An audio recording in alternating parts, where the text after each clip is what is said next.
আল্লাহ রাব্বুল আলামিন যখন আমাদেরকে বানিয়েছেন, মাওলাই করিম আমাদেরকে বানানোর আগে যেই জায়গায় আমরা থাকব সেই জায়গাকে আল্লাহ থাকার মতো করেছেন। তো এখন কি আমরা বাতাস খেয়ে থাকবো? খাদ্যদ্রব্যের দরকার আছে না? আল্লাহ খাদ্যদ্রব্যেরও ব্যবস্থা করেছেন। উপর থেকে পানি পড়ে, মাটি, আপনারা বলেন না মাটি উর্বর, তো উর্বরতাকে আপনি চোখে দেখছেন কোনোদিন? এটা দেখতে কেমন? লাল, কালো, হলুদ, সাদা দেখা গেছে? উপর থেকে বৃষ্টি পড়েছে, মাটির উর্বরতা শক্তি বেড়েছে, বীজ রোপণ করেছেন, ফ্রুট হয়েছে। টোটাল প্রসেসের মধ্যে নেহায়েত আমার আল্লাহর দয়া না থাকলে কোনো কিছুই হইতো না। আপনি এখন আপনার আম গাছকে যদি রিকোয়েস্ট করেন যে ভাইজান আগামী মাসের মধ্যে যদি আমারে কিছু আম দিতেন, হবে? আপনি বলেন না সিজন ছাড়া আম হয় না, সিজন হচ্ছে হুকমে ইলাহি। আপনি বলবেন আল্লাহর হুকুমে আম আসে অমুক মাসে, এই মাসে যদি আমি উল্টাও লটকে যাই আম আসবে না। আপনি যত বড় ডাক্তার হন, প্রফেসর হন, ইঞ্জিনিয়ার হন, সায়েন্টিস্ট হন, কোনো লাভ নাই। আপনি বলবেন হুজুর আমরা এখন বিজ্ঞান খরচ করে আম বানাইতেছি, তো আছে তো নন সিজনাল আম আসে, খাইয়া দেখেন তো, মুখে দেওয়ার আগে জিহ্বা বের হয়ে যায়, চোখও বের হয়ে যাইতেছে, ঠিক না? প্রত্যেক ফ্রুটকে আল্লাহ এক একটা সিজনের সাথে করেছেন।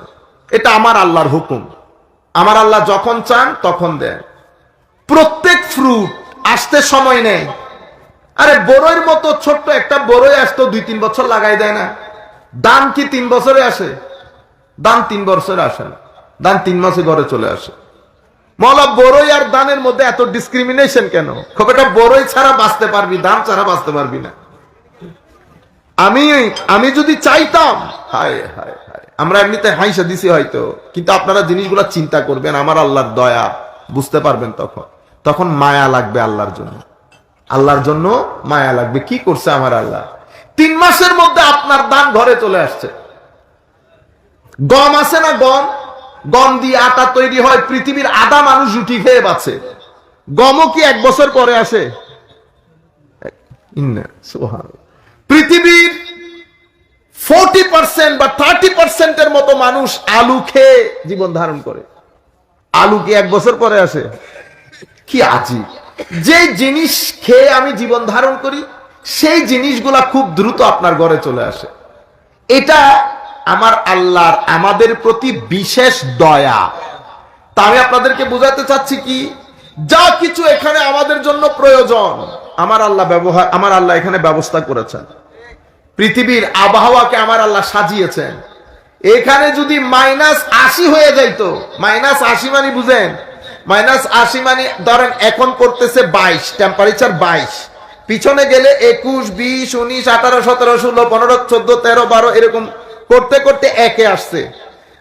যখন টেম্পারেচার 14 গন্ডিতে যাবে, বাইরে বেরোতে পারবেন?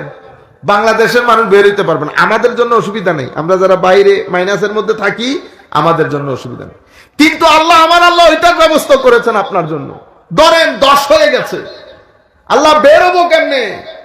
হায় হায় হায়, আমার আল্লাহ গোলমরিচ আছে না, গোলমরিচ বলেন না আপনারা?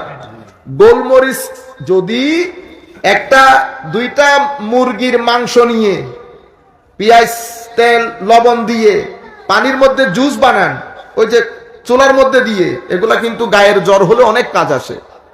ওয়াজের মধ্যে এটাও শিখে ফেলেন। গায়ের জ্বর হলে যারা খুব বেশি দুর্বল হয়ে যায় তারা কি করবেন? শুধু শুধু ওষুধ খাইতে যায়েন না, মাংসের 2টা টুকরা নিয়ে পানিতে দিবেন, কাঁচা পেঁয়াজ দিবেন, ওখানে 5টা যদি মাইনাস হয়, -5 যদি হয় 5, আপনি যদি 5টা গোলমরিচ দেন, গেঞ্জি পরে বাইরে হাঁটতে পারবেন, গেঞ্জি পরে বাইরে হাঁটতে পারবেন।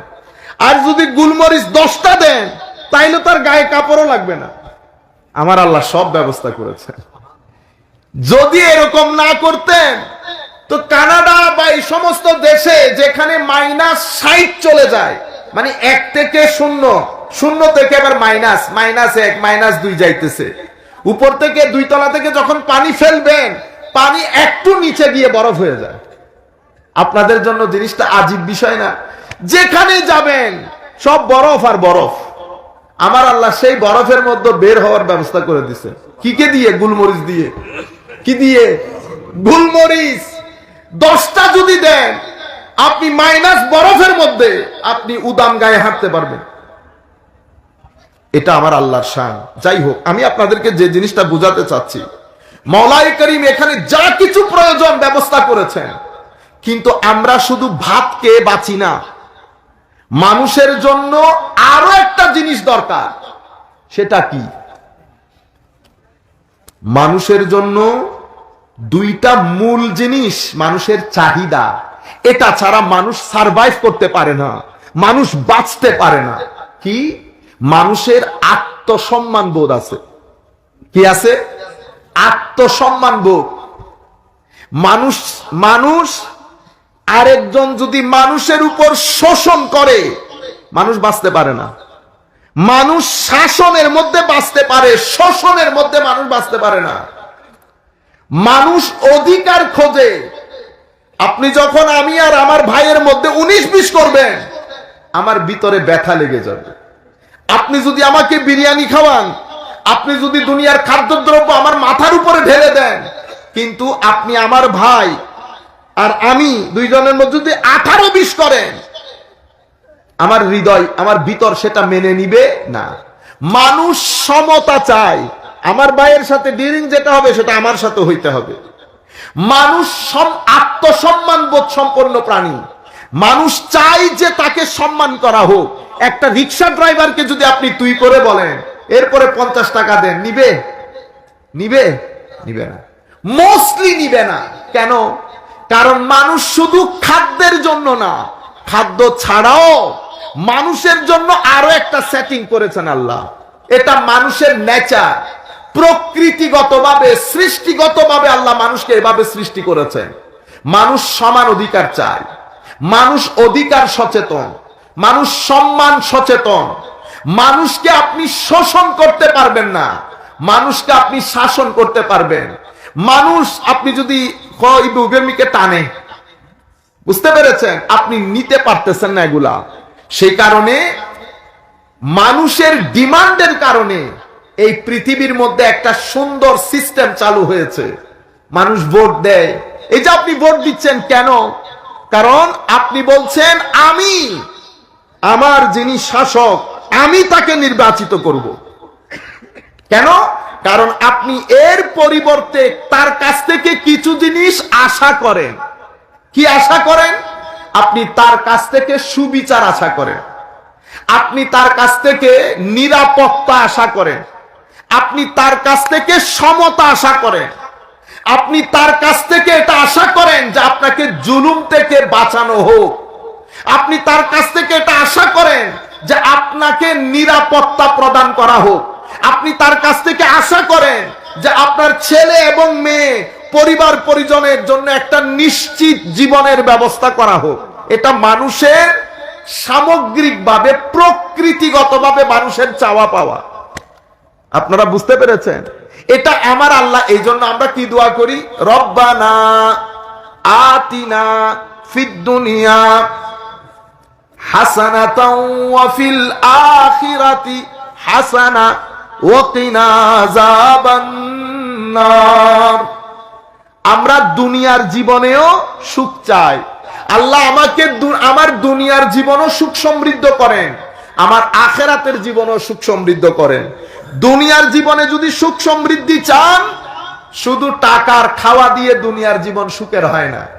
আপনার আরো ডিমান্ড আছে। কি কি ডিমান্ড? ওই যে কথাগুলা বললাম।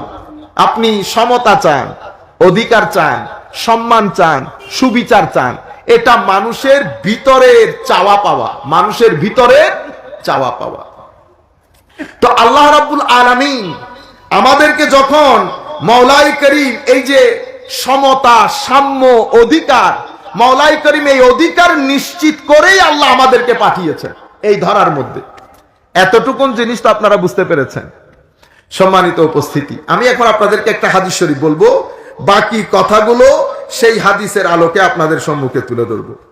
যে আয়াতটা আমি পড়েছি, আল্লাহ কি বলেছেন? ওয়ালাকাদ কাররামনা বানি আদম।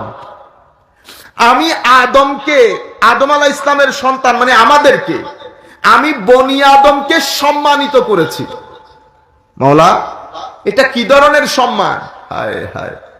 তো তুমি যদি তোমার আশেপাশে অনেক প্রাণী জগৎ দেখো, তুমি দেখবা কেউ দুই পায়ের উপর চলে, কেউ চার পা একসাথে করে চলে, কেউ হাত দিয়ে খায়, কেউ মুখ দিয়ে খায়, এক একজন এক এক ধরনের। দেখো তুমি প্রাণী জগৎ, তুমি বাঘ দেখো চার পা একসাথে, মুখ দিয়ে খায়। তুমি মাছ দেখো, হরিণ দেখো, আশপাশ দেখো, মুরগি দেখো, কবুতর দেখো। এরপরে তুমি তোমাকে দেখো, তোমার চলা, তোমার ব্যক্তিত্ব, তোমার কথাবার্তা, তোমার অধিকার সচেতনতা, তোমার খাওয়া। এই যে আমাদের খাওয়া কত সুন্দর দেখছেন, আপনি হাত বাদ দিয়ে যদি মুখে এমনি এমনি খান, দেখতে ভালো লাগবে। ইভেন হাতেও যখন আপনি এমনি পুরা এভাবে খান, আপনারা কি বলে ধরে খাইতে জানে না, ঠিক না? এত দারুণ করে আল্লাহ আমাদেরকে সৃষ্টি করেছেন। কি বলেছেন? লাকাদ খালাকনাল ইনসানা ফি আহসানি তাকওয়িম। আমার আল্লাহ আমাদের যে স্ট্রাকচার কত সুন্দর করেছে, দেখেন নাই? কত দারুণ লাগে মানুষকে। মুরব্বিয়ানে কেরামকে যখন সাদা পায়জামা সাদা পাঞ্জাবি পরে অ্যাক্সিডেন্ট লাগে না? আমার আল্লাহ বলছেন আমি বনি আদমকে অনেক অনেক সম্মানিত করেছি। পৃথিবীর অন্যান্য ওয়া হামালনাহুম ফিল বাররি ওয়াল বাহরি ওয়া রাযাকনাহুম মিনাত তাইয়্যিবাত, এবং আমি তাদেরকে জলে স্থলে চলার জন্য আমি তাদেরকে বাহন দান করেছি। পানিতে আমরা নৌকা নিয়ে চলি, পানিতে আমরা নৌকা নিয়ে চলি। আমরা স্থলভাগে মানে পৃথিবীতে আমরা আগে উট ঘোড়া নিয়ে চলতাম, এখন গাড়ি নিয়ে চলি। অর্থাৎ এই যে দেশ থেকে দেশান্তর, এটা পৃথিবীর কোনো প্রাণী করতে পারে না, আমরা পারি। আমরা গিয়ে আবার ফেরত চলে আসতে পারি। ওয়ারাযাকনাহুম মিনাত তাইয়্যিবাত, আমি মানুষের জন্য খাওয়া দাওয়ার আজিম ব্যবস্থা করেছি। ওয়াফাদ্দাল্লাহুম আলা কাসীরিম মিম্মান খালাকনা তাফদীলা, আমি সৃষ্টির অনেক কিছুর উপর আমি তাদেরকে শ্রেষ্ঠত্ব দান করেছি। আমি এই পুরো আয়াত এই অর্থগুলা বলার কারণ হচ্ছে বুঝা মানুষকে আল্লাহ কোন জায়গার মধ্যে রেখেছে। তো মানুষ অসম্ভব দারুণ একটা আল্লাহর সৃষ্টি। সেই হিসাবে মানুষের জীবন বাঘের মতো না, হরিণের মতো না। বাঘের মতো বলতে দাপুটে না, যা মন চাই যেখানে মন চাই থাবা বসাবো না, সেরকম না। মানুষের জীবন হরিণের মতো না, ভীতু হয়ে চলবো সেটাও না। তো মানুষের জীবন কি রকম? তো মানুষের জীবন মাঝামাঝখানে, থাবা যেখানে দেওয়ার সেখানে দিবে, ভীত যেখানে হওয়ার সেখানে হবে। সব জায়গায় দাপুটে হবে না, সব জায়গায় ভীতি তো থাকবে না। মানুষ এই ক্ষেত্রে পৃথিবীর অন্যান্য সৃষ্টির থেকে মানুষ ভিন্ন। একটা হাদিস আপনাদেরকে বলি, এখান থেকে আমি পিছন থেকে শুরু করি, সামনের থেকে পিছনে না গিয়ে পিছন থেকে সামনে আসি। স্বাধীনতা বুঝার জন্য, বিজয় এই জিনিসটা বুঝার জন্য আমরা বনি ইসরাইলকে চুজ করি। বনি ইসরাইলের আলোকে আমরা এটা বুঝি। আমার নবী সাল্লাল্লাহু আলাইহি ওয়াসাল্লামের একটা হাদিস, এটা তিরমিজি শরীফের রওয়ায়াত। হুজুরে করিম সাল্লাল্লাহু আলাইহি ওয়াসাল্লাম ইরশাদ করছেন, হযরতে আব্দুল্লাহ ইবনে আমর রাদিয়াল্লাহু তাআলা আনহু থেকে বর্ণিত, ক্বালা রাসূলুল্লাহ সাল্লাল্লাহু আলাইহি ওয়াসাল্লাম লা ইয়াতিয়ান্না আলা উম্মতি মা আতা আলা বনি ইসরাইল হাসবান নাআলি বিন নাল। বনি ইসরাইলের উপর যা কিছু, হায় হায়, যত সিচুয়েশনের মুখোমুখি বনি ইসরাইল হয়েছে, মানে মুসা আলাইহিস সালামের উম্মত, এমন প্রত্যেকটা সিচুয়েশন পরিস্থিতি আমাদের উপর দিয়ে অতিবাহিত হবে। কেমনে? হাসবান নাল বিন নাল, দুই জুতা যেরকম সমান সমান, দুই জুতার মধ্যে কি বড় ছোট থাকে? দুই জুতা যেরকম সমানে সমান, ঠিক সেরকম বনি ইসরাইলের উপর যেই পরিস্থিতি বনি ইসরাইল শিকার হয়েছে, একই পরিস্থিতি আমাদের উপরও অতিবাহিত হবে। এতটুকুন আমি পরবর্তী অংশটুকু না বলি, যেহেতু আমার জন্য এতটুকুন অংশ যথেষ্ট। তবুও আমার নবী সাল্লাল্লাহু আলাইহি ওয়াসাল্লামের হাদিস, আমার নবী সাল্লাল্লাহু আলাইহি ওয়াসাল্লাম ইরশাদ করছেন, বনী ইসরাইল 72 ফেরকায় বিভক্ত হয়েছে, আমার উম্মত 73 ফেরকায় বিভক্ত। বই হাদিসটা, কিন্তু আমি প্রথম অংশটা নিচ্ছি, আমার সাথে রেলেভেন্স আছে বিদায়। তাইলে কি হয়েছে, যা কিছু বনী ইসরাইলের উপর দিয়ে গেছে এটা আমার উম্মতের উপর দিয়েও যাবে। বনী ইসরাইলের উপর দিয়ে কি গেছে সেটা আমরা সূরা কাসাসের কয়েকটা আয়াত পড়লে আপনারা বুঝতে পারবেন বনী ইসরাইলের উপর দিয়ে কি গেছে।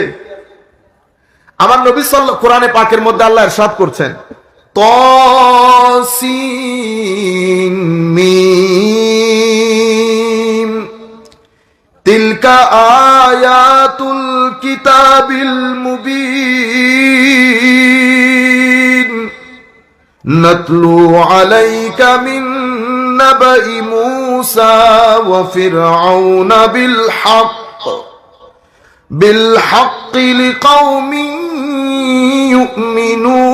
يؤمنون إن فرعون علا في الأرض وجعل أهلها شيعا يستضعف طائفة منهم يذبح أبناءهم ويستحيي نساءهم إنه كان من المفسدين। সূরা কসাসের মধ্যে আল্লাহ বলছেন তাসিন মিম। আমরা জানি না এর অর্থ কি। আমার আল্লাহ বলেছেন কয়েকটা অক্ষরের সমাহার, আমরা আরবির মধ্যে হুরুফে মুকাত্তাআত বলি। অর্থ যিনি নাজিল করেছেন উনি জানেন, যার উপর নাজিল করা হয়েছে উনি জানেন। আমরা এখানে চেষ্টা করেছেন মুফাসসিরিনে কেরাম যার যার মতো করে, কিন্তু শেষ বাক্যে সবাই একমত, এর অর্থ আল্লাহ এবং রসুল ভালো জানেন। আমার আল্লাহ কোরআনের শুরু দিয়ে আলিফ লাম মিম বলেছেন, কিছু আয়াতের মধ্যে বলেছেন নুন,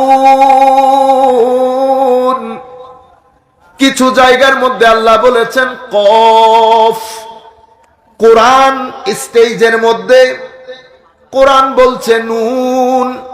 পৃথিবীর মেধা সেই যুগ থেকে কিয়ামত পর্যন্ত কোরআনের শ্রোতা সবাই এক একজন এক এক মেধার অধিকারী। নুন বলার পরে পৃথিবীর সকল মেধা আল্লাহর কুদরতির কদমে সিজদায় অবনত, সবাই একমত। মওলা নুন বলে কি বুঝিয়েছেন আপনি ভালো জানেন, যার উপর নাজিল হয়েছে তিনি জানেন। নুনের অর্থ কেউ জানে না, তাসিন মিম এর অর্থ কেউ জানে না। কেউ পণ্ডিত, কেউ মুহাদ্দিস, কেউ ইমাম, কেউ তাবেঈ, কেউ সাহাবী। আমার নবী যেহেতু বলেন নাই, কেউ আমাদেরকে এই অর্থের সন্ধান দিতে পারছে না। পৃথিবীর সকল মেধা এক জায়গায় একত্রিত, কিন্তু নুনের সামনে সবার মস্তক অবনত, কেউ কোনো কথা বলতে পারে না। আলিফ লাম মিম জালিকাল কিতাব। সমস্ত অনুবাদ যারা করে, বাংলায় হোক, ইংরেজিতে হোক, ফার্সিতে হোক, ফ্রেঞ্চ ভাষায় হোক, যেই কোনো ভাষায় অনুবাদক আলিফ লাম মিম এটা ওভাবেই লিখে। জালিকাল কিতাব থেকে অনুবাদ শুরু করে, আলিফ লাম মিম নিয়ে কারো কোনো কথা নাই। এটা কোরআনের আজিম একটা বিষয়, সবাই পড়ে। ইমাম গাজালিও পড়েছে, বাকিল্লানিও পড়েছে, আশারি পড়েছে, ইমামে আজম পড়েছে, শাফেঈ পড়েছে, মালিক পড়েছে, আহমদ ইবনে হাম্বল পড়েছে, ওয়াকি ইবনুল জাররাহ পড়েছে, জগৎ বিখ্যাত আইম্মায়ে কেরাম পড়েছে। সবাই পড়ে, সবাই বলেছে আল্লাহ পাক ভালো জানে, আল্লাহ পাক ভালো জানে। তো তাসিন মিম বলার পরে আমার আল্লাহ বলছেন নাতলু আলাইকা মিন নাবাই মূসা ওয়া ফিরআউন। আমি তোমাদেরকে এখন মূসা এবং ফেরাউন সম্পর্কে, হযরতে মূসা আলাইহিস সালাম এবং ফেরাউনের ঘটনা শোনাবো। বিজয় দিবসের কথা চলতেছে। বিল হক লিকওমি ইউমিনুন, মুমিনদেরকে শোনাচ্ছে। ইন্না ফিরআউনা আলা ফিল আরদ, মানুষ যখন ক্ষমতা পেয়ে যায়, ক্ষমতা মানুষকে অন্ধ করে ফেলে। মানুষ আগেরটাও চিন্তা করে না, পরেরটাও চিন্তা করে না। আগেরটা কি?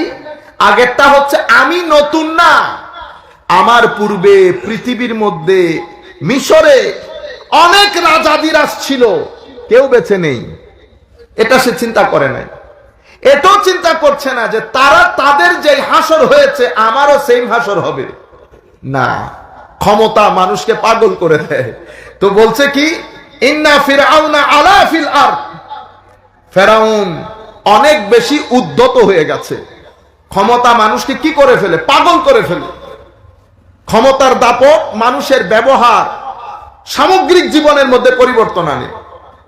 সেই কারণে ইতিহাস দেখা দরকার। পিছন, আরো পিছন, এরপরে সামনে। আলা ফিল আরদ করে কি করেছে?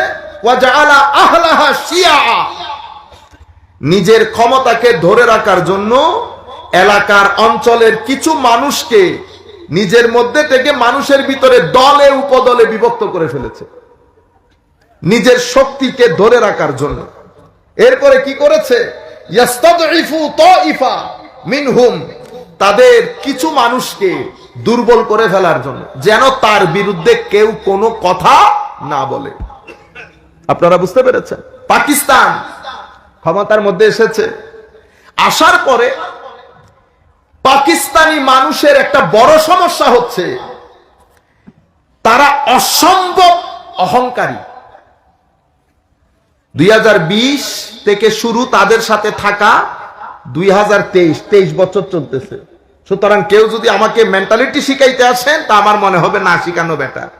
আমি তাদেরকে, তাদের একজনকে আমি বলছি, আপকো মে সারতা পাও তক জানতা হুঁ, মাথা থেকে পা পর্যন্ত চিনি আপনাকে, আপনি কি জিনিস। পাকিস্তানের মধ্যে পাঞ্জাব প্রদেশ, করাচির মানুষ অনেক ভদ্র, পশতুর মানুষ একদম সাদা সিধা, বেলুচিস্তানের মানুষ একটু সাদা সিধা, কিন্তু পাঞ্জাব যেটা পুরা পাকিস্তান দখল করে আছে, এরা অসম্ভব হিংসুটে এবং অহংকারী। এদের উপর আপনি কখনো ভরসা করতে পারবেন না। আলা ফিল আরদ, আপনি যখন ডিভিশন হয়েছে, পাগল হয়ে গেছে ক্ষমতার দম্ভে। আপনি কি একা স্বাধীন হয়েছেন? আমাকে এক পাকিস্তানি অ্যাম্বাসেডর কিছুদিন আগের কথা আমাকে বলতেছে, আপনি সেই দিন উর্দু ভাষা মেনে নিলে কি হইতো? আপনি তো পাকিস্তান, আমি যদি উর্দু ভাষায় বলতে পারি, আপনি কেন পারবেন না? আপনাকে তো আমি স্বাধীন করেছি, ঠিক না? তা আমি বলতেছি, আমি চুপ করে আছি। আমি বলতেছি, একই কথা যদি আমি আপনাকে বলি, আপনি বাংলায় কথা বললে অসুবিধা কি? আপনি যখন আমাকে উর্দুতে বলতেছেন, তা আমি যদি বলি আপনি বাংলায় কথা বললে অসুবিধা কি? উর্দুর চেয়ে বাংলা অনেক রিচ। পৃথিবীর 5-6 হাজার ভাষার মধ্যে বাংলার অবস্থান অষ্টম। কত? অষ্টম অবস্থানে বাংলা ভাষা। এবং যদি লিটারেচারের দিক থেকে দেখেন, তো উর্দুর চেয়ে বাংলা লিটারেচার অনেক অনেক অনেক রিচ। তো আপনি আমাকে উর্দু বলতে বলতেছেন, আমিও তো দোকানের 50% মালিক। আপনি আমাকে আপনার অবনত মনে করতেছেন কেন? স্বাধীনতাকে আপনি করছেন, স্বাধীনতার মধ্যে আপনার যতটুকুন হাত, আমার হাত তার চেয়েও বেশি, আমার হাত তার চেয়েও বেশি। আমি উর্দুতে, যদি আপনি আমাকে বলতেছেন উর্দুতে কথা বলতে, দোকান তো দুইজনে 50-50 না, কিন্তু আপনি 50% মনে করতেছেন না, আপনি 100% নিয়ে গেছেন। ইন্না ফিরআউনা আলা ফিল আরদ, ফেরাউন যেমন বনি ইসরাইলের কর্তৃত্ব নেতৃত্ব পেয়ে মনে করতেছে বনি ইসরাইল তার সম্পদ, আপনিও পুরা বাংলাদেশ এটা ওইটাকে নিজের সম্পদ মনে করেছেন। এখনো পর্যন্ত তারা সেটা লালন করে, এখনো পর্যন্ত মনে করে আমরা তাদের সাথে বেঈমানি করেছি। আপনারা হিন্দুদের সাথে মিশে আমাদের সাথে বেঈমানি করেছেন। আমি বললাম রং বলেছে, আপনাকে যেই বলেছে রং বলেছে। বেঈমানি করলে আপনাদের ক্রিকেট টিমকে জিজ্ঞেস করেন, জনপ্রিয়তা তাদের পাকিস্তানে বেশি না বাংলাদেশে বেশি? আপনারা বুঝতে পেরেছেন? আল্লাহ, আপনারা বুকার স্বর্গে বসবাস করছেন। ক্ষমতা আপনাদেরকে পাগল করে দিয়েছে। এখনো পর্যন্ত আপনারা অহংকার থেকে বের হতে পারছেন না। আপনারা রেসিস্ট, আপনাদের মধ্যে অহংকার বেশি। ইন্না ফিরআউনা আলা ফিল আরদ, ফেরাউন যখন মিশরের রাজত্ব পেয়েছে, ফেরাউন আগে পরে কথা সব ভুলে গেছে, মনে করেছে ফেরাউন তার বাপের তালু। বুঝতে পেরেছেন তো কি হলো? ওয়াজআলা আহলাহা শিয়াআন ইস্তাদঈফু তাইফাতাম মিনহুম। তারা কি করেছে? ক্ষমতা পেয়ে এখানে গ্রুপিং করেছে। কিছু এখানকার মানুষকে ইসলামের না কথা বলে, কিসের কথা? ইসলামের কথা বলে তাদের পকেটে ঢুকিয়েছে। কেন? বাকি সমাজের বাকি গ্রুপগুলাকে দুর্বল করে ফেলার জন্য। ফেরাউন যে কাজ করেছে, আমাদের পাকিস্তানও একই কাজ করেছে। ফেরাউনও সেই দিন গ্রুপিং করে কিছু মানুষকে এক্সট্রা ফ্যাসিলিটি দিয়ে তাদেরকে নিজের হাতে নিয়ে সমাজের মধ্যে সমাজের মানুষগুলাকে বিভিন্ন দলে উপদলে বিভক্ত করেছে, যেন কেউ একসাথে হয়ে প্রটেস্ট করতে না পারে। আমাদের এখানেও কিছু আমরা করি নাই, আমরা রাজাকার বলেন না আপনারা? রাজাকার শব্দ হচ্ছে রেজাকার। কি শব্দ? রেজাকার। রেজাকার মানে ভলেন্টিয়ার। আমরা বলি না হাতে কিছু ভলেন্টিয়ার দরকার আছে, তো ভলেন্টিয়ারকে উর্দুতে ওরা বলে রেজাকার। রেজাকার এটা বাংলাদেশে মাইকদই খাইয়া হয়ে গেছে রাজাকার। বুঝছেন? মানে শব্দের উপর তুফান চলছে আর কি। তো এখানে কিছু ব্যক্তি তাদের মুখপাত্র হয়েছে, তাদের পক্ষ থেকে স্পেশাল ফ্যাসিলিটি পেয়েছে। এরপরে কি করেছে? ইউযাব্বিহু আবনাআহুম ওয়া ইস্তাহয়ী নিসাআহুম ইন্নাহু কানা মিনাল মুফসিদিন। এরপরে যেহেতু ডিক্টেটরশিপ চালাবেন, পাকিস্তান যেহেতু এখানে ডিক্টেটরশিপ চালাবে, আমাদের মানুষ কি চাচ্ছে কোনো বিষয় না। ফেরাউনও চাচ্ছিল ডিক্টেটরশিপ করতে। গণতন্ত্র হলে তো মানুষের আওয়াজ থাকবে, কোন মানুষকে আওয়াজ করতে দেওয়া যাবে না। আমি যা বলবো তা হবে। যখন মানুষ এই জায়গার মধ্যে চলে আসে যে আমি থাকতে আবার আপনি কে, এটাকে ডিক্টেটর বলে। ডিক্টেটরের মধ্যে সাধারণ মানুষের কোনো আর আওয়াজ থাকে না। আমি এমনি ইশারা করব আপনি উঠবেন, এমনি ইশারা করব আপনি বসবেন। ফেরাউনে একই কাজ করার জন্য ডিক্টেটরদের একটা বড় অস্ত্র হচ্ছে মানুষের মধ্যে ভীতির সঞ্চার করা, একজনকে কেটে 10 জনকে ভয় দেখানো। ফেরাউনের পরে পৃথিবীতে আরো এক ব্যক্তি ছিল, নাম ইয়েজিদ। নাম কি? ইয়েজিদ। সেও এক নায়ক তন্ত্রের ছিল, ডিক্টেটর। সেও পৃথিবীর অন্যান্য মুসলমানের অন্তরে ভীতির সঞ্চার করার জন্য সৈয়দনা ইমামে হুসাইন রাদিয়াল্লাহু তাআলা আনহুর গলা মুবারক, মস্তক মুবারককে কাটেন। কি কারণে? অন্যান্য মানুষের মধ্যে ভীতি সঞ্চার করার জন্য, কেউ যেন তার ব্যাপারে মুখ না খুলে। মানে আপনি বলবেন ওয়াও, যেই ব্যক্তি আলে রাসূলের হায়া করে নাই সেই ব্যক্তি কি আমাকে ছাড়বে? এই ভীতি সঞ্চার করার জন্য এতগুলা প্ল্যান যখন আপনি করছেন, একবার আপনি পিছন ফিরে তাকাতেন ইতিহাস কি বলে। একবার যদি আপনি চিন্তা করতেন এই ধরতির মধ্যে আসল মালিক আল্লাহ। আলহামদুলিল্লাহি রাব্বিল আলামিন, আর রহমান আর রহিম, মালিকি ইয়াউমিদ্দিন, একচ্ছত্র অধিপতি। শুরুতে বলেছেন মালিক, কোরআনে পাকের শেষ যখন করেছেন সেখানেও বলছে মালিকিন নাস, মানুষের একচ্ছত্র মালিক আল্লাহ। কেন ভুলে গেলেন সেটা? পাকিস্তানও ভুলে গেছে। বুঝতে পেরেছেন? জুলুমের বাজার গরম করেছে। কেন? ভীতি সঞ্চার করার জন্য। যখন আপনি ভীতিতে পড়ে যাবেন আপনি ঠকে গেছেন। যখন আপনি জেগে উঠবেন মনে রাখবেন, হায় হায়, রাগান্বিত বাঘকে সবাই ভয় করে। রাগান্বিত বাঘকে সবাই ভয় করে। যারা আপনি যখন ভয় পেয়ে যাবেন তো মনে রাখবেন আপনি শেষ হয়ে গেছেন। কিন্তু আপনার ভিতরে যদি শক্তি থাকে, আল্লাহর উপর ভরসা থাকে, আমার আল্লাহ সেদিন বনি ইসরাইলকে বাঁচানোর জন্য আল্লাহ মুসা আলাইহিস সালামকে দাঁড় করিয়ে দিয়েছেন। ফেরাউন স্বপ্নেও কল্পনা করে নাই যে মুসা আলাইহিস সালাম জবান আমার মুসা আলাইহিস সালাম নবীর কথা বলার সময় আটকে যেত। আমরা ওই শব্দ যেটা আপনারা ব্যবহার করেন সেটা আমরা নবীর শানে ব্যবহার করি না, আমরা এটাকে বেয়াদবি মনে করি। এজন্য আমরা বলি হযরত মূসা আলাইহিস সালাম আমাদের নবী কথা বলার সময় একটু আটকাতেন। আবার বড় হয়েছেন ফেরাউনের ঘরে। ফেরাউন স্বপ্নের মধ্যেও কল্পনা করে না যে আমার মতো সুপার পাওয়ারকে চ্যালেঞ্জ করবে মূসা আলাইহিস সালামের মতো একজন মানুষ।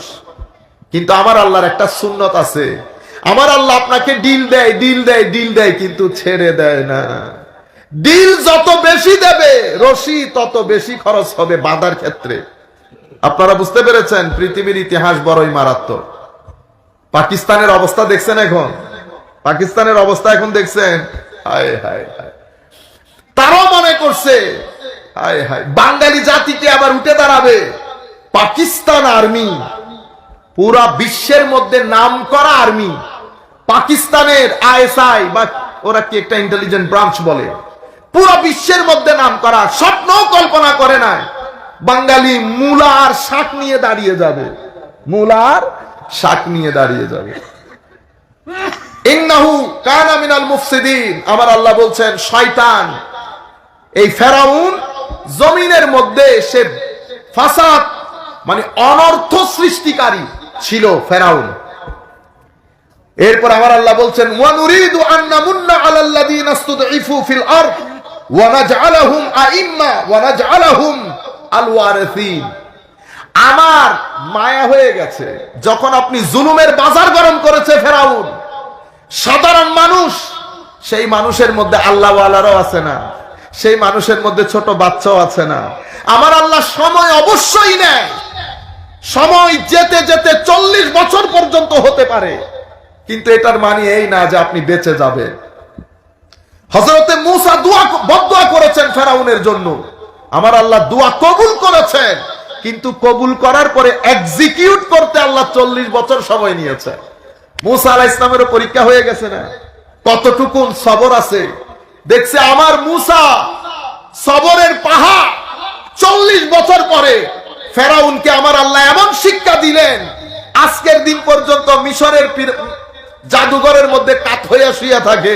পৃথিবীর বিভিন্ন প্রান্ত থেকে মানুষ এসে থুতু নিক্ষেপ করে, আমিও করছি। আপনারা বুঝতে পেরেছেন? আমার আল্লাহ বলছেন ওয়া নুরিদু আন নামুন্না আলাল্লাযিনা ইসতুদঈফু।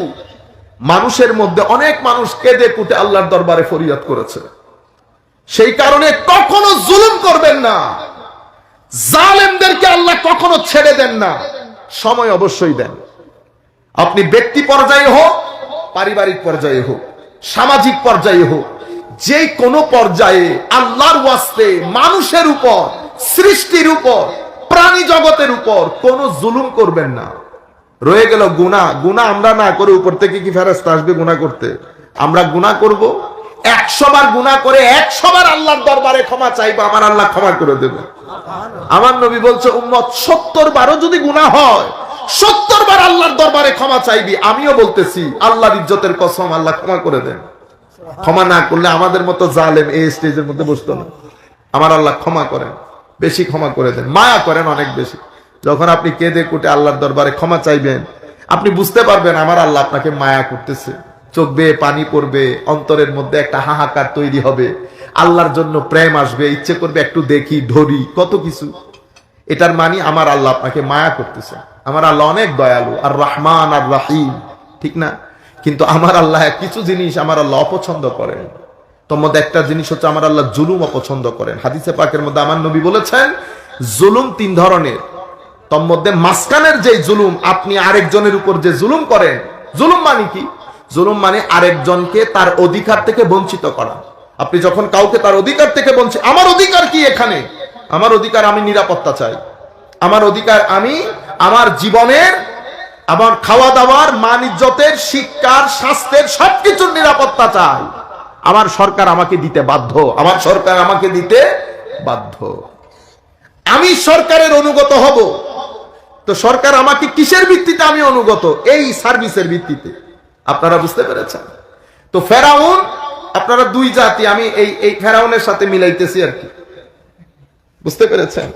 এখন ফেরাউন যেমন আকাশে উঠতেছে, কিছু গরিব গুরাবা আল্লাহর দরবারে ফরিয়াদ করেছে। আমার আল্লাহ বলছেন ওয়া নুরিদু আন নামুন্না আলাল্লাযিনা ইসতুদঈফু।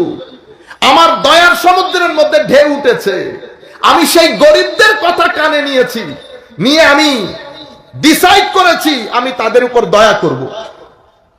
ওয়ানাজআলাহুম আইম্মা, এবং আমি তাদেরকে ইমাম বানাবো, তাদেরকে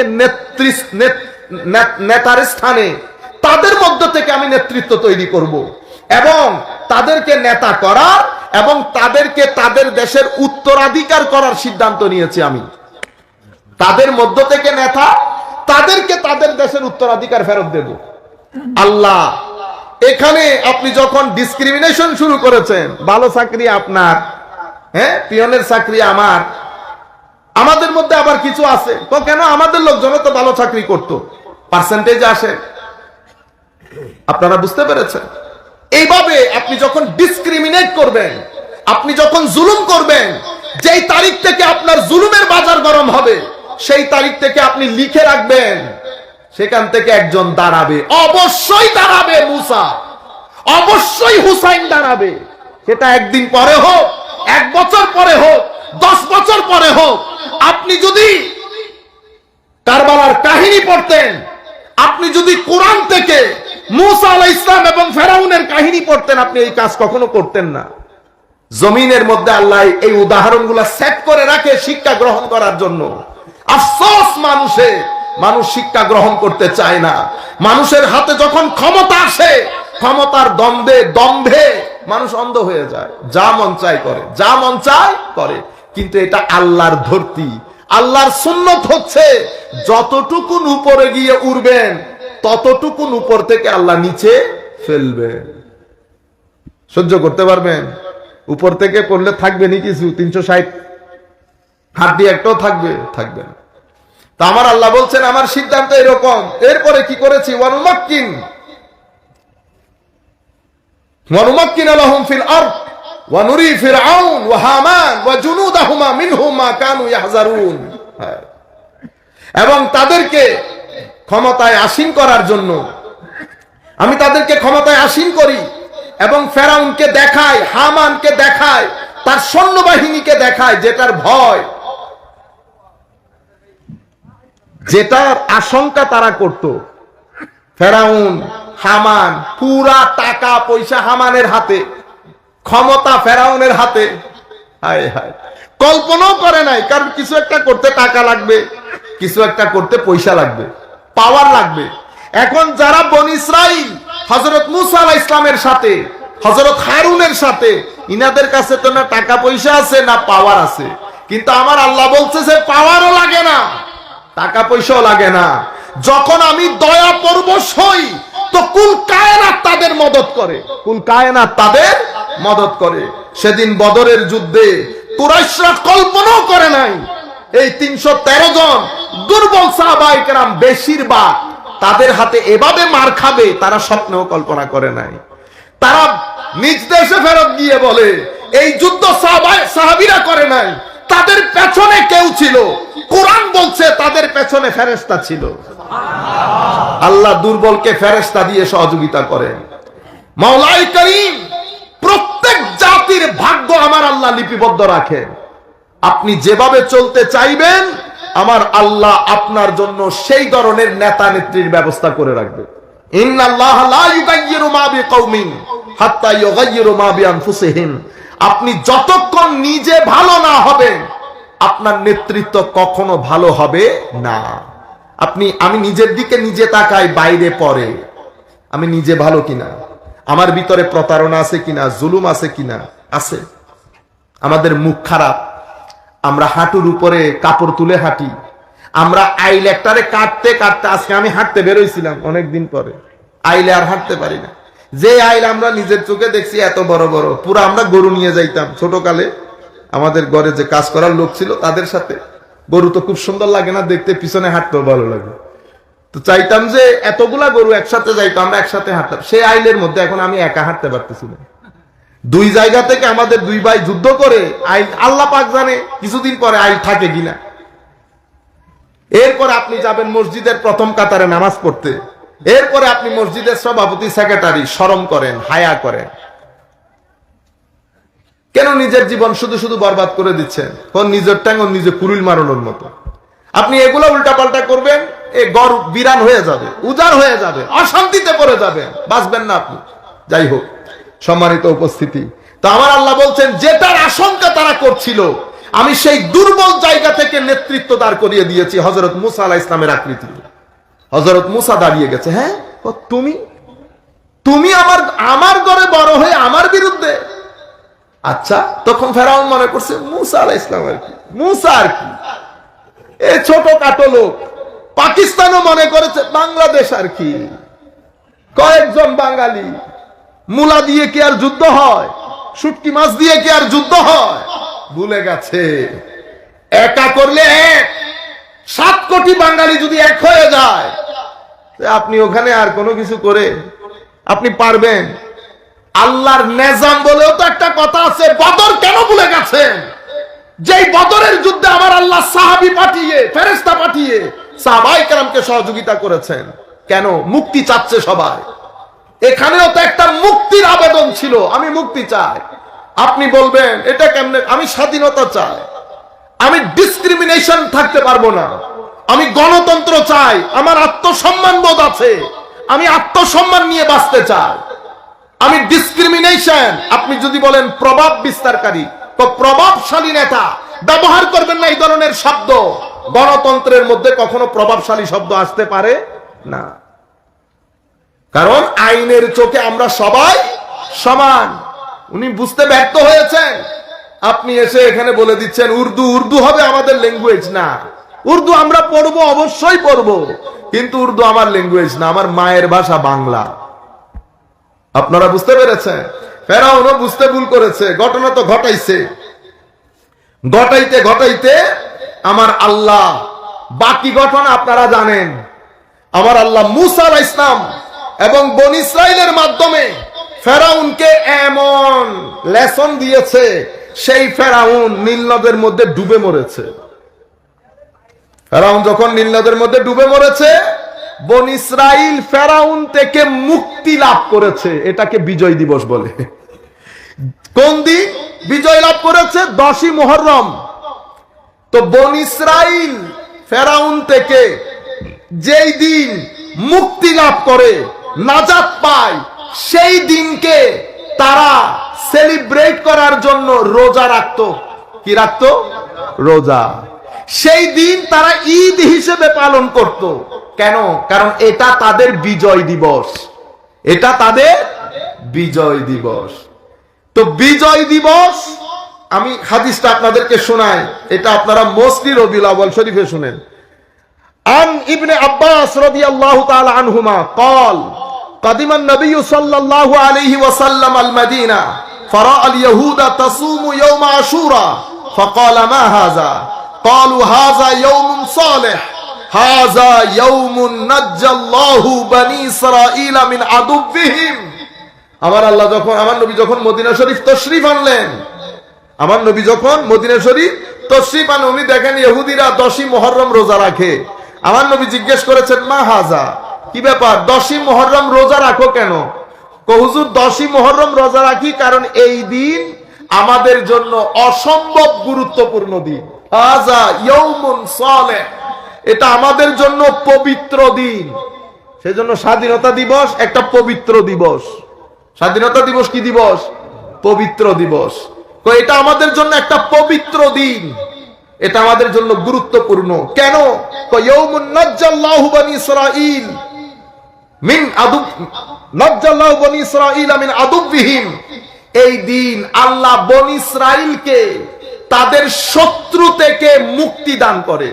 এটা বনী ইসরাঈলের মুক্তির দিবস। বুঝতে পেরেছেন? ফাসামাহু মূসা, হযরতে মূসা আলাইহিস সালাম ওই দিন রোজা রেখেছেন। তাহলে বিজয় দিবস পালন করে রোজা রাখা সুন্নতে মুসাবি, হযরত মূসা আলাইহিস সালামের সুন্নত। এবং যেহেতু আমার নবীও রেখেছেন, তো এটা আমার নবীরও সুন্নত হয়ে গেছে বিজয় দিবসে রোজা রাখা। আপনারা বুঝতে পেরেছেন? আর কি, আমার নবী সাল্লাল্লাহু আলাইহি ওয়াসাল্লাম বলছেন ফাআনা আহাক্কু বিমূসা মিনকুম ফাসামাহু ওয়া আমারা বিসিয়ামিহি আখরাজাহুল বুখারী ফি সাহিহ। আমার নবী নিজেও রোজা রেখেছেন, সাহাবায়ে কেরামকে ওই দিন রোজা রাখতে বলেছেন। আপনারা এখন বিজয় দিবসের কনসেপ্ট তো আপনাদের পরিষ্কার হয়েছে। সম্মানিত উপস্থিতি, এবার আমার নবী সাল্লাল্লাহু আলাইহি ওয়াসাল্লামের কাছে যায় এই হাদিস, আল্লাহুম্মা সাল্লি আলা সাইয়্যিদিনা মাওলানা মুহাম্মদ ওয়া আলা আলি সাইয়্যিদিনা মাওলানা মুহাম্মদ। আমার নবী দীর্ঘ স্ট্রাগল করেছে মক্কায়ে মুআজ্জামার মধ্যে।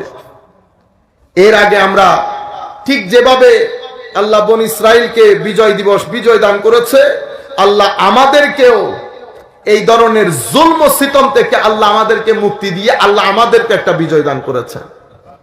তো আমাদের বিজয়ও আমাদের জন্য অহংকারের, আমাদের জন্য গৌরবের, আমাদের জন্য নিয়ামত, আমাদের জন্য নিয়ামত। এই ক্ষেত্রে শুধু আমি আপনাদেরকে একটা কথা বলি, এই জায়গার মধ্যে এসে মনে রাখবেন, স্বাধীনতা অর্জন তো করে ফেলেছি, আল্লাহ আমাদেরকে বিজয় দান করেছেন। আর একটা হচ্ছে স্বাধীনতা রক্ষা করা, দুইটা দুই জিনিস না। মনে রাখবেন, স্বাধীনতা অর্জন করা রক্ষা করা অপেক্ষা অনেক সহজ, স্বাধীনতাকে রক্ষা করা অনেক কঠিন। স্বাধীনতা অর্জন করার জন্য যে জিহাদ দরকার হয় সেটাকে জিহাদে আসগর বলে, স্বাধীনতা রক্ষা করার জন্য যে জিহাদ দরকার হয় সেটাকে জিহাদে আকবর বলে। জিহাদে আসগর কোনটা?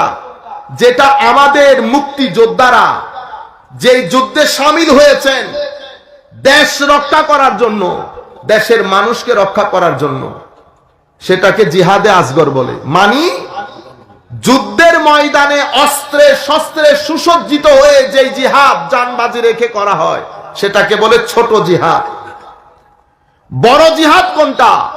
বড় জিহাদ হচ্ছে নিজের ভিতরে যে নফস এবং নফসের গ্রাম, ময়লা, অশ্লীলতা, অহংকার, হিংসা, বিদ্বেষ, এই গ্রামকে অশ্লীলতা মুক্ত করে, হিংসা মুক্ত করা, গীবত মুক্ত করা, অহংকার মুক্ত করা এই গ্রামকে, এটাকে জিহাদে আকবর বলে, ওইটাকে বলে জিহাদে আসগর।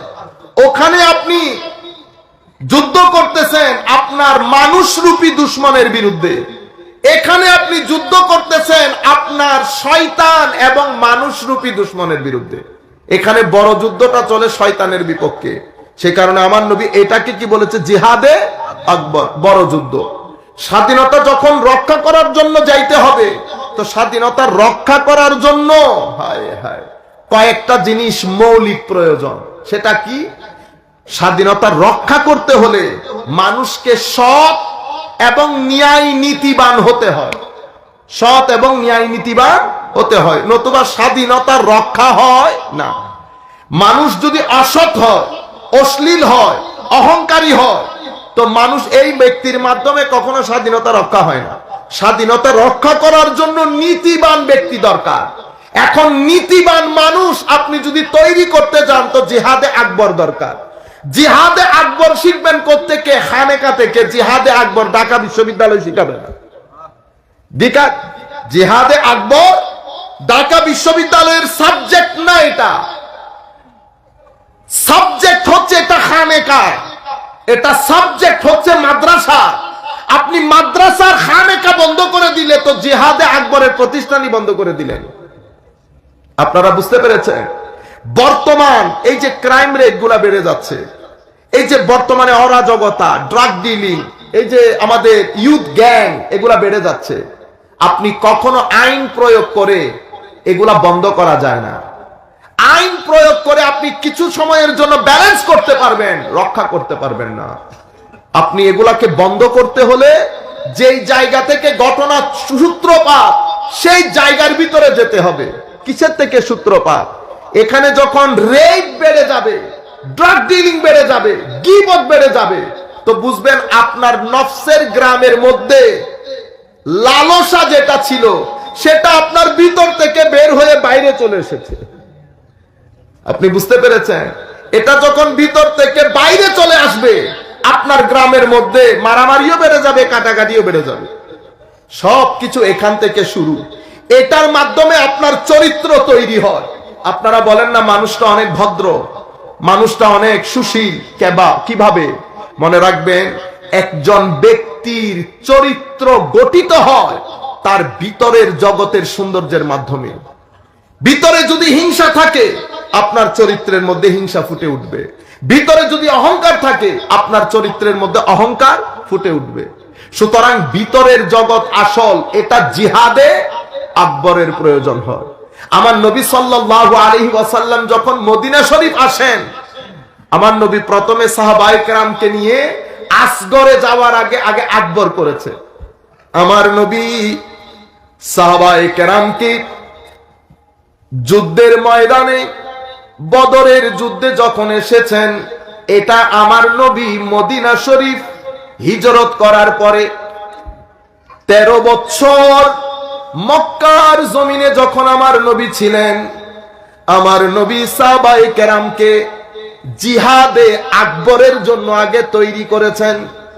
তাসকিয়ার মাধ্যমে, তাসফিয়ার মাধ্যমে আমার নবী সাহাবায়ে কেরামের চরিত্র গঠন করেছেন।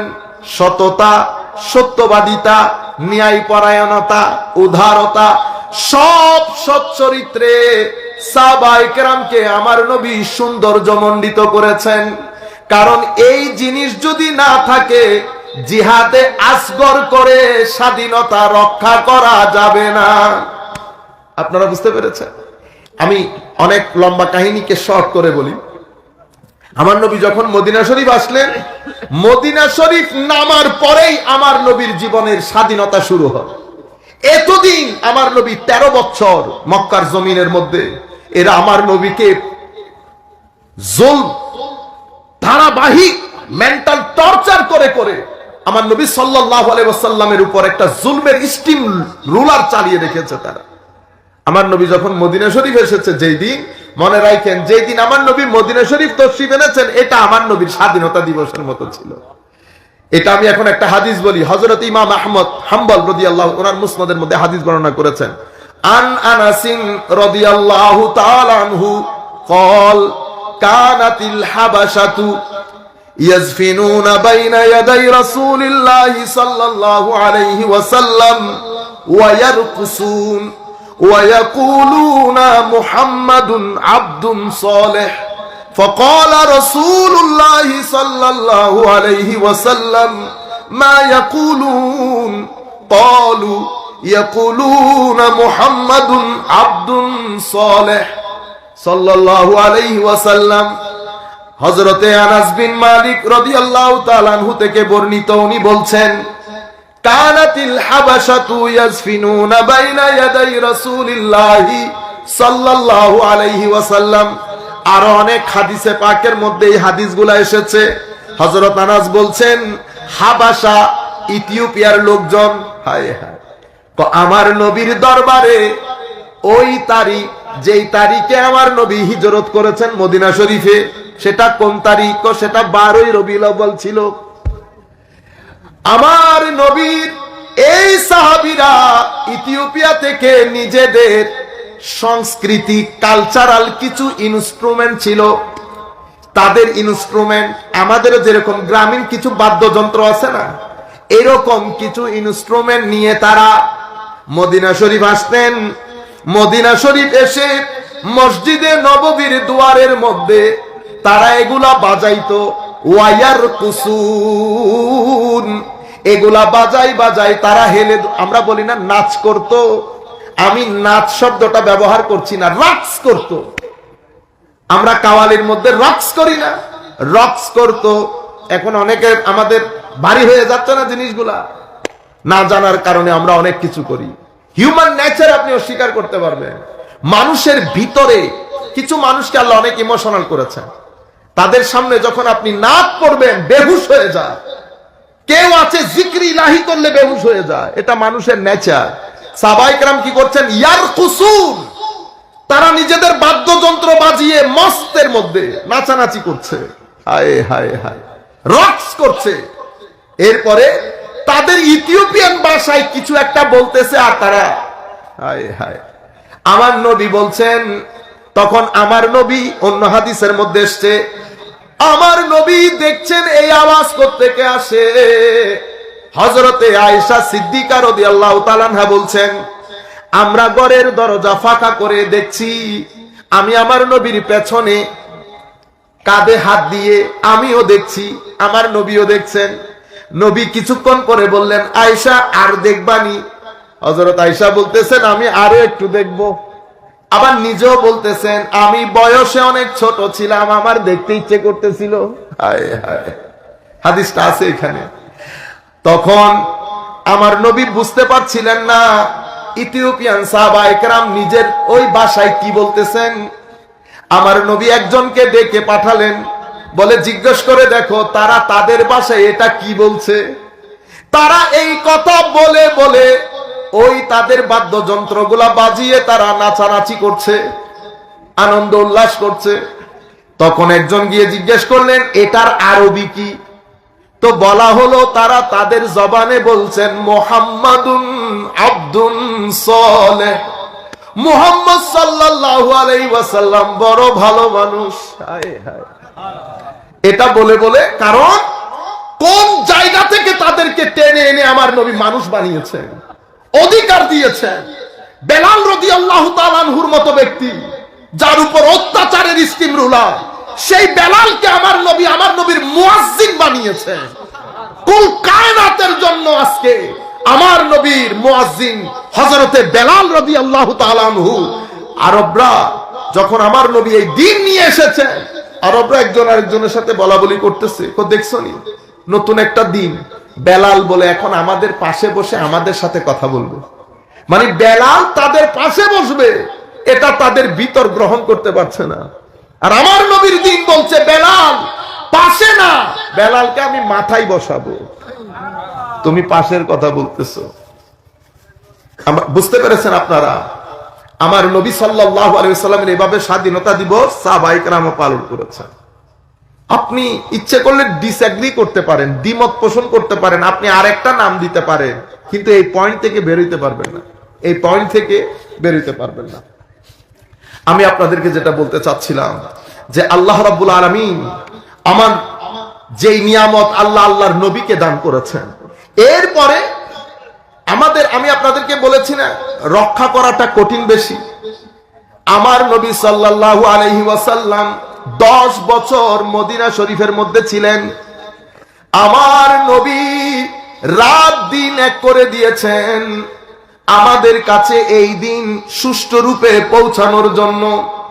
শেষ বিকেল আমার নবী দুনিয়া থেকে চলে যাবেন, একেবারে শেষের দিকে আমার নবীর কাছে সূরা নাজিল হলো, ইজা জাআ নাসরুল্লাহি ওয়াল ফাত। হাবিব, যখন আল্লাহর সাহায্য এবং বিজয়, বিজয়ের কথা বলতেছি, ওয়াল ফাত, বিজয় আসবে, ওয়া রাআইতান নাসা ইয়াদখুলুনা ফি দীনিল্লাহি আফওয়াজা। হাবিব, যেই কষ্ট করেছেন, আমি কথা দিচ্ছি আপনার চোখ শীতল হয়ে যাবে। এতদিন 13 বছর মক্কার জমিনে দাওয়াত করার পরে কিছু মানুষ ইসলাম কবুল করেছে, একজন একজন করে করেছে, 2 জন 3 জন 10 জন করে করেছে। 13 বছরের মধ্যে 500 550 লোক ইসলাম কবুল করেছে। মন খারাপ করবেন না, আমার নবীকে আমার আল্লাহ বুঝাচ্ছেন, হাবিব আপনার চক্ষু শীতল হয়ে যাবে। আল্লাহর পক্ষ থেকে বিজয় যখন আসবে আপনি স্পষ্ট দেখতে পাবেন মানুষ দলে দলে আপনার দিন গ্রহণ করছে, মানুষ দলে দলে আপনার দিন গ্রহণ করবে, আপনার চোখ শীতল হয়ে যাবে। ইয়া রাসূলুল্লাহ, হায় হায়, আমার নবীর প্রতি আমার আল্লাহর প্রেম দেখেন, চোখ শীতল করেছে আমার নবী, আমার নবীর চক্ষু শীতল করেছে। মক্কা বিজয়ের দিন আমার নবী দেখছে না, কই 400-500 সাহাবায়ে কেরাম, যখন আমার নবী বিদায় হজ্জে যাচ্ছেন, লক্ষাধিক সাহাবায়ে কেরামকে আমার নবী অ্যাড্রেস করছেন ইয়া আইয়ুহান নাস বলে। 13 বছর মক্কার জমিনে অত্যাচারের স্টিম রুলার বলে না চলেছে, সামান্য সংখ্যক লোক ইসলাম কবুল করেছে। সেই নবী যখন বিজয় পেয়েছে মদিনা শরীফের মধ্যে, কায়া পালট গিয়া বিজয় পাওয়ার দে আমার নবীর দিন পুরো পৃথিবীর আনাচে কানাচে পৌঁছাইতে শুরু করেছে। আমার নবী আর মক্কা মদিনা শরীফের চৌহদ্দির ভিতরে নাই। আমার নবী এখন মহাদেশ চিন্তা করছে। আমার নবী দেশের গণ্ডি পেরিয়ে আমার নবীর জামানায় ইসলাম সিন্ধু প্রদেশের মধ্যে চলে এসেছে। আল্লামা ইকবাল বলছেন, মীরে আরব কো আই হে ঠান্ডি হাওয়া জাহাঁ সে মেরে বতন মহা হে। আমার নবীর জামানায় সিন্ধু প্রদেশ থেকে ডেলিগেশন গেছে আমার নবীর কাছে। সাহাবায়ে কেরাম আস্তে আস্তে চট্টগ্রাম শহরে চলে এসেছে। আমার নবীর দিন কিভাবে পুরা পৃথিবীর বুকে কিভাবে তেজদৃশ্যতার সাথে তেজস্বিতার সাথে আমার নবীর দিন পুরা পৃথিবীতে প্রচারিত হয়েছে। কিন্তু আমার আল্লাহ আমার নবীর চক্ষু শীতল করেছেন। যখন বিজয় আসবে তখন আপনি দেখে আপনার চোখ শীতল হবে, দলে দলে লোক ইসলাম কবুল করবে। এখন আপনি কি করবেন হাবিব? ফাসাব্বিহ বিহামদি রাব্বিকা ওয়াস্তাগফির ইন্নাহু কানা তাওয়াবা। এখন আপনি আর কিছুই করতে হবে না হাবিব, এবার রেস্টে চলে যান। এবার তাসবিহ পড়েন, বিহামদি রাব্বিকা, আপনার প্রতিপালকের প্রশংসার গীত বর্ণনা করেন। ওয়াস্তাগফিরহু, এবং আল্লাহর দরবারে যেই বিজয় আপনাকে দান করেছি। এটা খুব মনোযোগ দিয়ে শুনবেন, এখানে একটা গুরুত্বপূর্ণ মেসেজ আসে। আমাদের কিছু ভাই এই ধরনের শব্দগুলো কোরআন থেকে পিক আপ করে বুঝাইতে চায় আমার নবীর দোষ না থাকলে কি ইস্তেগফার করতে বলেছে? নাউজুবিল্লাহ, জোরে বলেন। আপনাদেরকে কি খারেজিয়তের ওষুধ পাইছেনি হনুবা? নাউজুবিল্লাহি মিন যালিক। এই ধরনের শব্দগুলা মুখে আনো বেগাইরতি, মানুষের ইমানের গায়রত চলে যাচ্ছে এগুলা বলে বলে। আমার নবী, আমার আল্লাহ বলছেন, হাবিব এবার আল্লাহর প্রশংসার গীত বর্ণনা করেন। ওয়াস্তাগফিরহু, হাবিব বিজয় তো দান করেছি, বিজয় রক্ষা করা বড় কঠিন। হাবিব আপনাকে তুলে নেওয়া হবে। আপনার পরে যদি এই বিজয় ধরে রাখতে চান এবং এই বিজয় যদি কন্টিনিউ করতে হয়, তাহলে আপনি আল্লাহর প্রশংসা গীত করেন। আল্লাহ আমার নবীর মাধ্যমে আমাদেরকে বলছেন, আল্লাহমুখী না হলে বিজয় দীর্ঘদিনের হয় না। বিজয় দিবস পালন করার জন্য আমার আল্লাহ আমাদেরকে একটা মেথোডোলজি দান করেছেন। ফুল দেন, আপনার ফুল আপনি দেন, এটা একটা জাতির সম্মানের জিনিস, অবশ্যই করবেন। কিন্তু শুধু ফুল দিয়ে বাইরে বাইরে বাইরে খুশি না, মন থেকে আল্লাহর দরবারে শুকরিয়া কয়জন আদায় করেছেন বলেন তো দেখি? আমরা যারা সকাল বেলার নামাজ আদায় না করে ফুল দিতে গিয়ে দৌড়াদৌড়ি করে পেপারে নিজের মুখ দেখানোর জন্য পাগল হয়ে গেছি, আমার ভাই এটাকে উদযাপন বলে না। ফুলও দেন, আল্লাহর দরবারে দোয়া করেন। ফজরের নামাজ বাদ দিয়ে এই দিবস পালিত হয় না। আমরা মুসলমান, আমাদেরকে আল্লাহ কোরআনে বলেছেন কিভাবে করব, ফাসাব্বিহ বিহামদি রাব্বিকা। আমরা আল্লাহর প্রশংসার গীত বর্ণনা করব, আল্লাহমুখী হব। ওয়াস্তাগফির, এবং গত বছর যত ভুল করেছি এগুলার জন্য আল্লাহর দরবারে ক্ষমা চাইব। মনে রাখবেন, ক্ষমা এবং ইবাদত এই দুই জিনিস যদি একসাথে না হয় বিজয় ধরে রাখা যায় না। হাবিব আপনার ক্ষমা যদি না থাকে বিজয় তারা ধরে রাখতে পারবে না। ইস্তেগফারে রাসূল, এই ইস্তেগফারে রাসূলের কারণে আমরা আল্লাহর আযাব থেকে এখনো মুক্ত আছি। আমার আল্লাহ কোরআনে পাকের মধ্যে ইরশাদ করছেন, অন্য আয়াতের মধ্যে আমার আল্লাহ বলছেন, আল্লাহ ওই জাতিকে দুইটা জিনিসের কারণে আমার আল্লাহ আল্লাহর দুনিয়ার মধ্যে আযাব দান করে না। কিসের কিসের কারণে? ওয়া আনতা ফীহিম, হাবিব আপনার উজুদের কারণে আপনার অস্তিত্বের কারণে, পৃথিবীতে আপনার থাকার কারণে আমার আল্লাহ পৃথিবীকে আযাব দেবে না।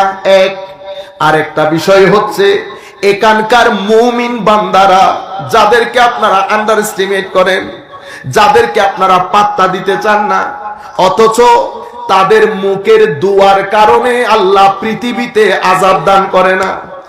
আমার নবী হাদিসে পাকের মাধ্যমে আমাদেরকে জানান দিচ্ছে, কোরআনের আয়াতে আল্লাহ বলছেন, ওয়ামা কানাল্লাহু লিয়ুআযিবাহুম ওয়া আনতা ফীহিম ওয়ামা কানাল্লাহু মুআযিবাহুম ওয়া হুম ইস্তাগফিরুন। আমার আল্লাহ বলছেন, আল্লাহ কিভাবে আযাব দেয়? আযাব দেওয়া আল্লাহর জন্য সমীচীন না। কখন? হাবিব আপনি যেহেতু তাদের মধ্যে আছেন এবং আপনার উম্মতের ওলিরা কি করে? ইস্তেগফার করে। হাদিসে পাকের মধ্যে আমার নবী বলছেন, আন আবি বুরদা বিন আবি মুসা قال আন আবিহি قال قال রাসূলুল্লাহ সাল্লাল্লাহু আলাইহি ওয়াসাল্লাম আনজালাল্লাহু আলাইয়া আমানাইন আনজালাল্লাহু আলা আমানাইন লি উম্মতি। আমার আল্লাহ আমার উম্মতের জন্য দুইটা নিরাপত্তা বানিয়েছে, যেই কারণে আমাদের স্বাধীনতা রয়ে যায়। দুই কারণে, একটা আমার নবী, আর একটা আমার নবীর উম্মতের যারা ওলি তাদের ইস্তেগফার, আর একটা আমার নবীর ইস্তেগফার। কোন নবী কখন ইস্তেগফার করেন? আমার নবী সাল্লাল্লাহু আলাইহি ওয়াসাল্লাম, এটা হাদিসে পাকের মধ্যে বলা হচ্ছে, আন বকর বিন আব্দুল্লাহ ইবনুল মুজানি قال قال রাসূলুল্লাহ সাল্লাল্লাহু আলাইহি ওয়াসাল্লাম, আমার নবী ইরশাদ করছেন, হায়াতি খায়রুল লাকুম তুহাদ্দিসুনা ওয়া ইয়াহদুসু লাকুম তুহদিসুনা ওয়া ইয়াহদুসু লাকুম ওয়া ওয়াফাতি খায়রুল লাকুম তুরাদু আলাইয়া আ'মালুকুম ফামা কানা মিন হাসান হামিদতুল্লাহ ওয়া মা কানা মিন সাইয়্যি ইস্তাগফারতুল্লাহ লাকুম। আমার নবী ইরশাদ করছেন, আমার জীবনও তোমাদের জন্য মঙ্গলজনক, আমার দুনিয়া থেকে চলে যাওয়াও তোমাদের জন্য মঙ্গলজনক। দেখেন সূরা নসরের মধ্যে আমার নবীকে আল্লাহ ইস্তেগফার করতে বলেছেন। এখন ইস্তেগফার কেন করতে বলেছেন? আমার ভাইয়েরা বলে এটা বলে নবীর জন্য করতে। নবীর জন্য না, আমাদের এই ইজাজার মধ্যে আল্লাহ বিজয়ের যে সুসংবাদ দান করেছেন, সেটা যদি রক্ষা করতে হয় তো সেটা রক্ষা করার জন্য আল্লাহর ইবাদত এবং আল্লাহর কাছে ইস্তেগফার, এটা দুইটা বড় জরুরি জিনিস। এই দুইটা বাদে এটা রক্ষা হবে না। তো আমার নবীও আমাদের সাথে, আমার নবীর ইস্তেগফারও আমাদের সাথে আছে। কিভাবে? আমার নবী বলছেন, আমি দুনিয়া থেকে চলে গেলে তোমাদের আমল প্রত্যেক বিশুদ্ধবার আমি নবীর কাছে পাঠানো হয়। আমি যখন সেখানে ভালো কিছু দেখি আল্লাহর শুকরিয়া আদায় করি, আর যখন সেখানে গুনাহ দেখি তোমাদের জন্য আল্লাহর দরবারে ইস্তেগফার করি। তো আমরা, আমাদের স্বাধীনতা এখনো বেঁচে আছে আমার নবীর ইস্তেগফারের কারণে, এবং সেটা কিয়ামত পর্যন্ত বেঁচে থাকবে। আমিন বলেন সবাই। আল্লাহুম্মা সাল্লি আলা সাইয়্যিদিনা মাওলানা মুহাম্মদ ওয়া আলা আলি সাইয়্যিদিনা মাওলানা মুহাম্মদ। আকবাদুনা মজরুহাতুন মিন সাইফ হিজরিল মুস্তাফা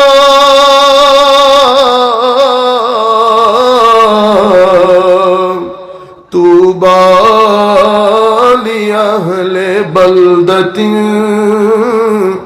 فيها النبي المحتشمي اللهم صل على سيدنا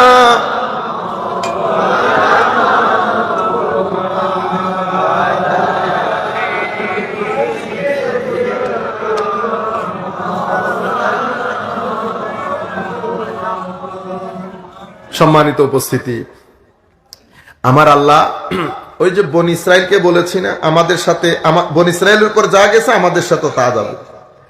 তা আমার আল্লাহ বনি ইসরাইলকে 10টা পয়েন্ট বলেছেন। স্বাধীনতাকে রক্ষা করার জন্য। বনী ইসরাইলকে নিয়ামত দান করেছে, বিজয় দিবসও দান করেছে, তো বিজয় দিবস রক্ষা করতে হবে না? এখন বনী ইসরাইলকে বলতেছে কি কি করতে হবে। ওয়াইজ আখাযনা মিসাকা বনী ইসরাঈল লা তা'বুদুনা ইল্লাল্লাহ।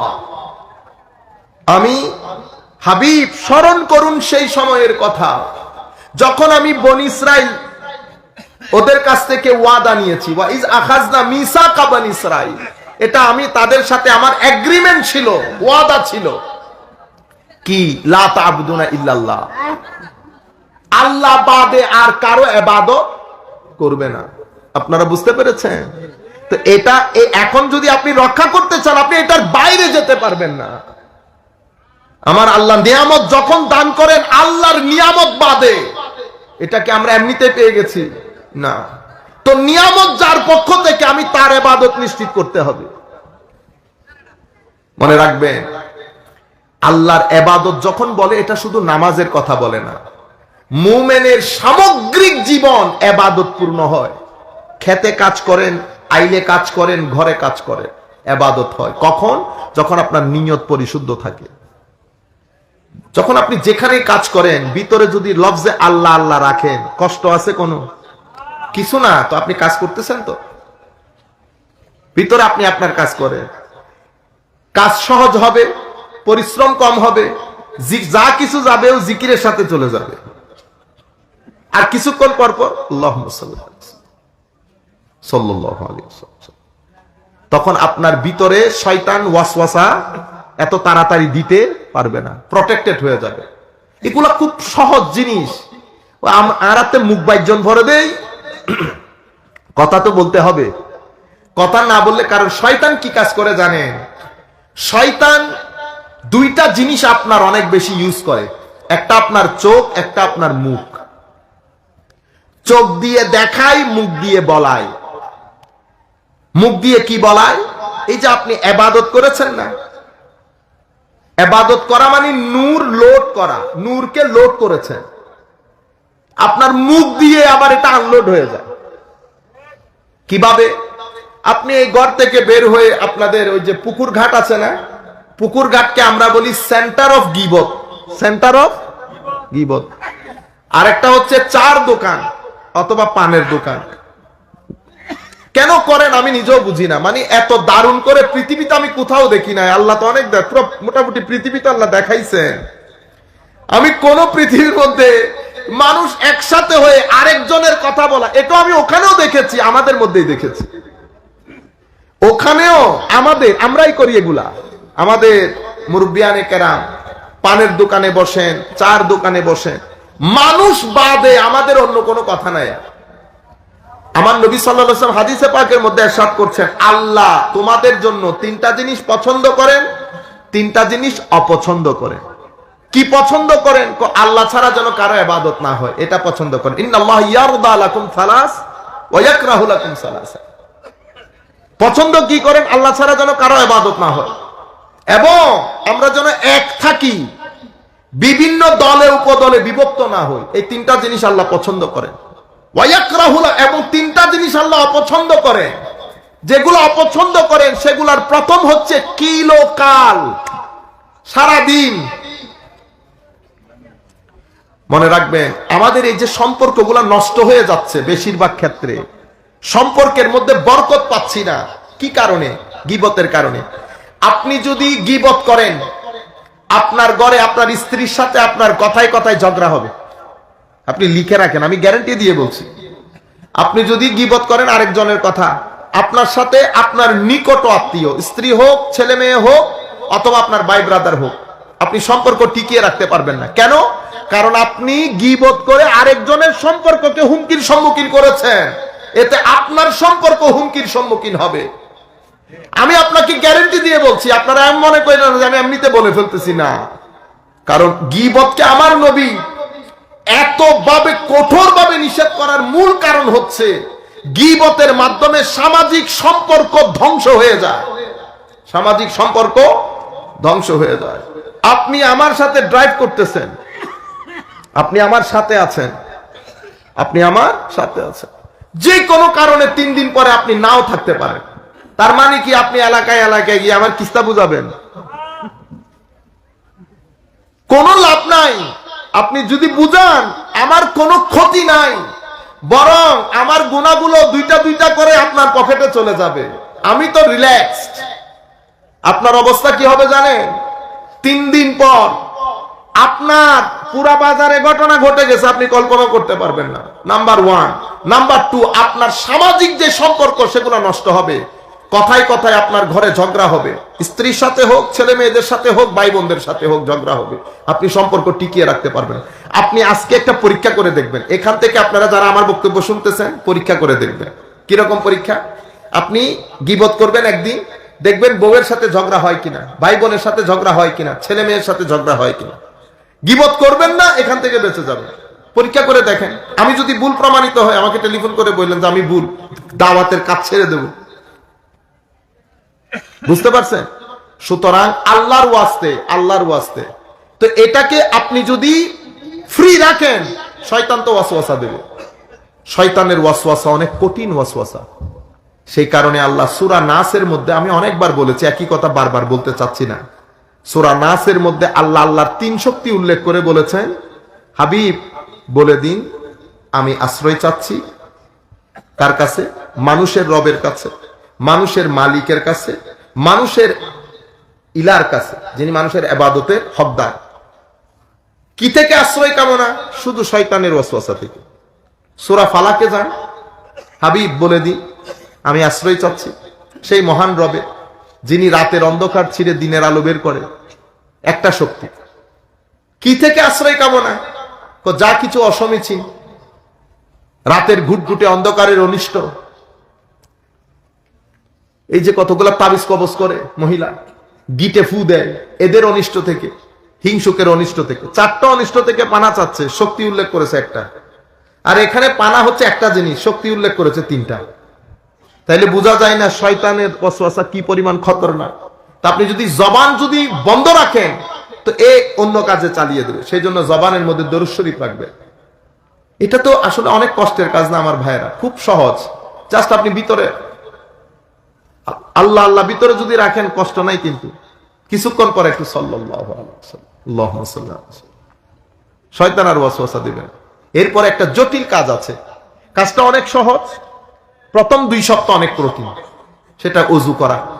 আপনি যদি ওযুর হালত, এটা সুফিয়ায়ে কেরাম বলেন, আমাদের কথা না। সুফিয়ায়ে কেরাম আমাদেরকে শিখিয়েছেন আপনার জন্য পোশাক যেমন, ঈমানের জন্য ওযুও তেমন। আমার জন্য পোশাক যেমন, আমার ঈমানের জন্য ওযুও তেমন। ওযুর হালতে থাকলে প্রথম 2 সপ্তাহ অনেক কঠিন, এরপর এটা পানির চেয়ে সহজ। এরপরে তো আপনি ওযু ছাড়া বাইরেও যেতে পারবেন না। ওযু ছাড়া থাকলে আপনার খারাপ লাগবে, আপনি কমফোর্ট ফিল করবেন না। এই ওযু আপনাকে 50 ভাগ শয়তানের ওয়াসওয়াসা থেকে বাঁচাবে। আপনি ইচ্ছে করলেও বলতে পারবেন না, করতেও পারবেন না। কেন? কোন দুর্বাই ওযু আছে, আমি বলতে পারতেছি না। আপনারা বুঝতে পেরেছেন? যাই হোক, তো আমার আল্লাহ বলছে বনী ইসরাইলের কাছ থেকে ওয়াদা নিয়েছে ইবাদত করব।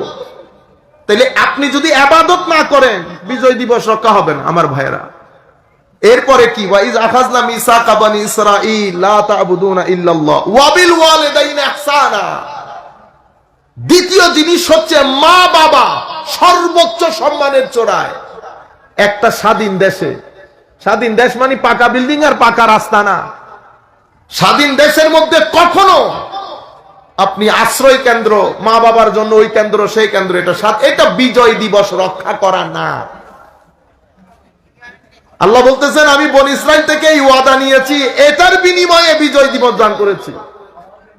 ওয়া বিল ওয়ালিদাইনি ইহসানা। এরপরে কি? এরপরে ওয়াজিল কুরবা ওয়াল ইয়াতামা ওয়াল মাসাকিন।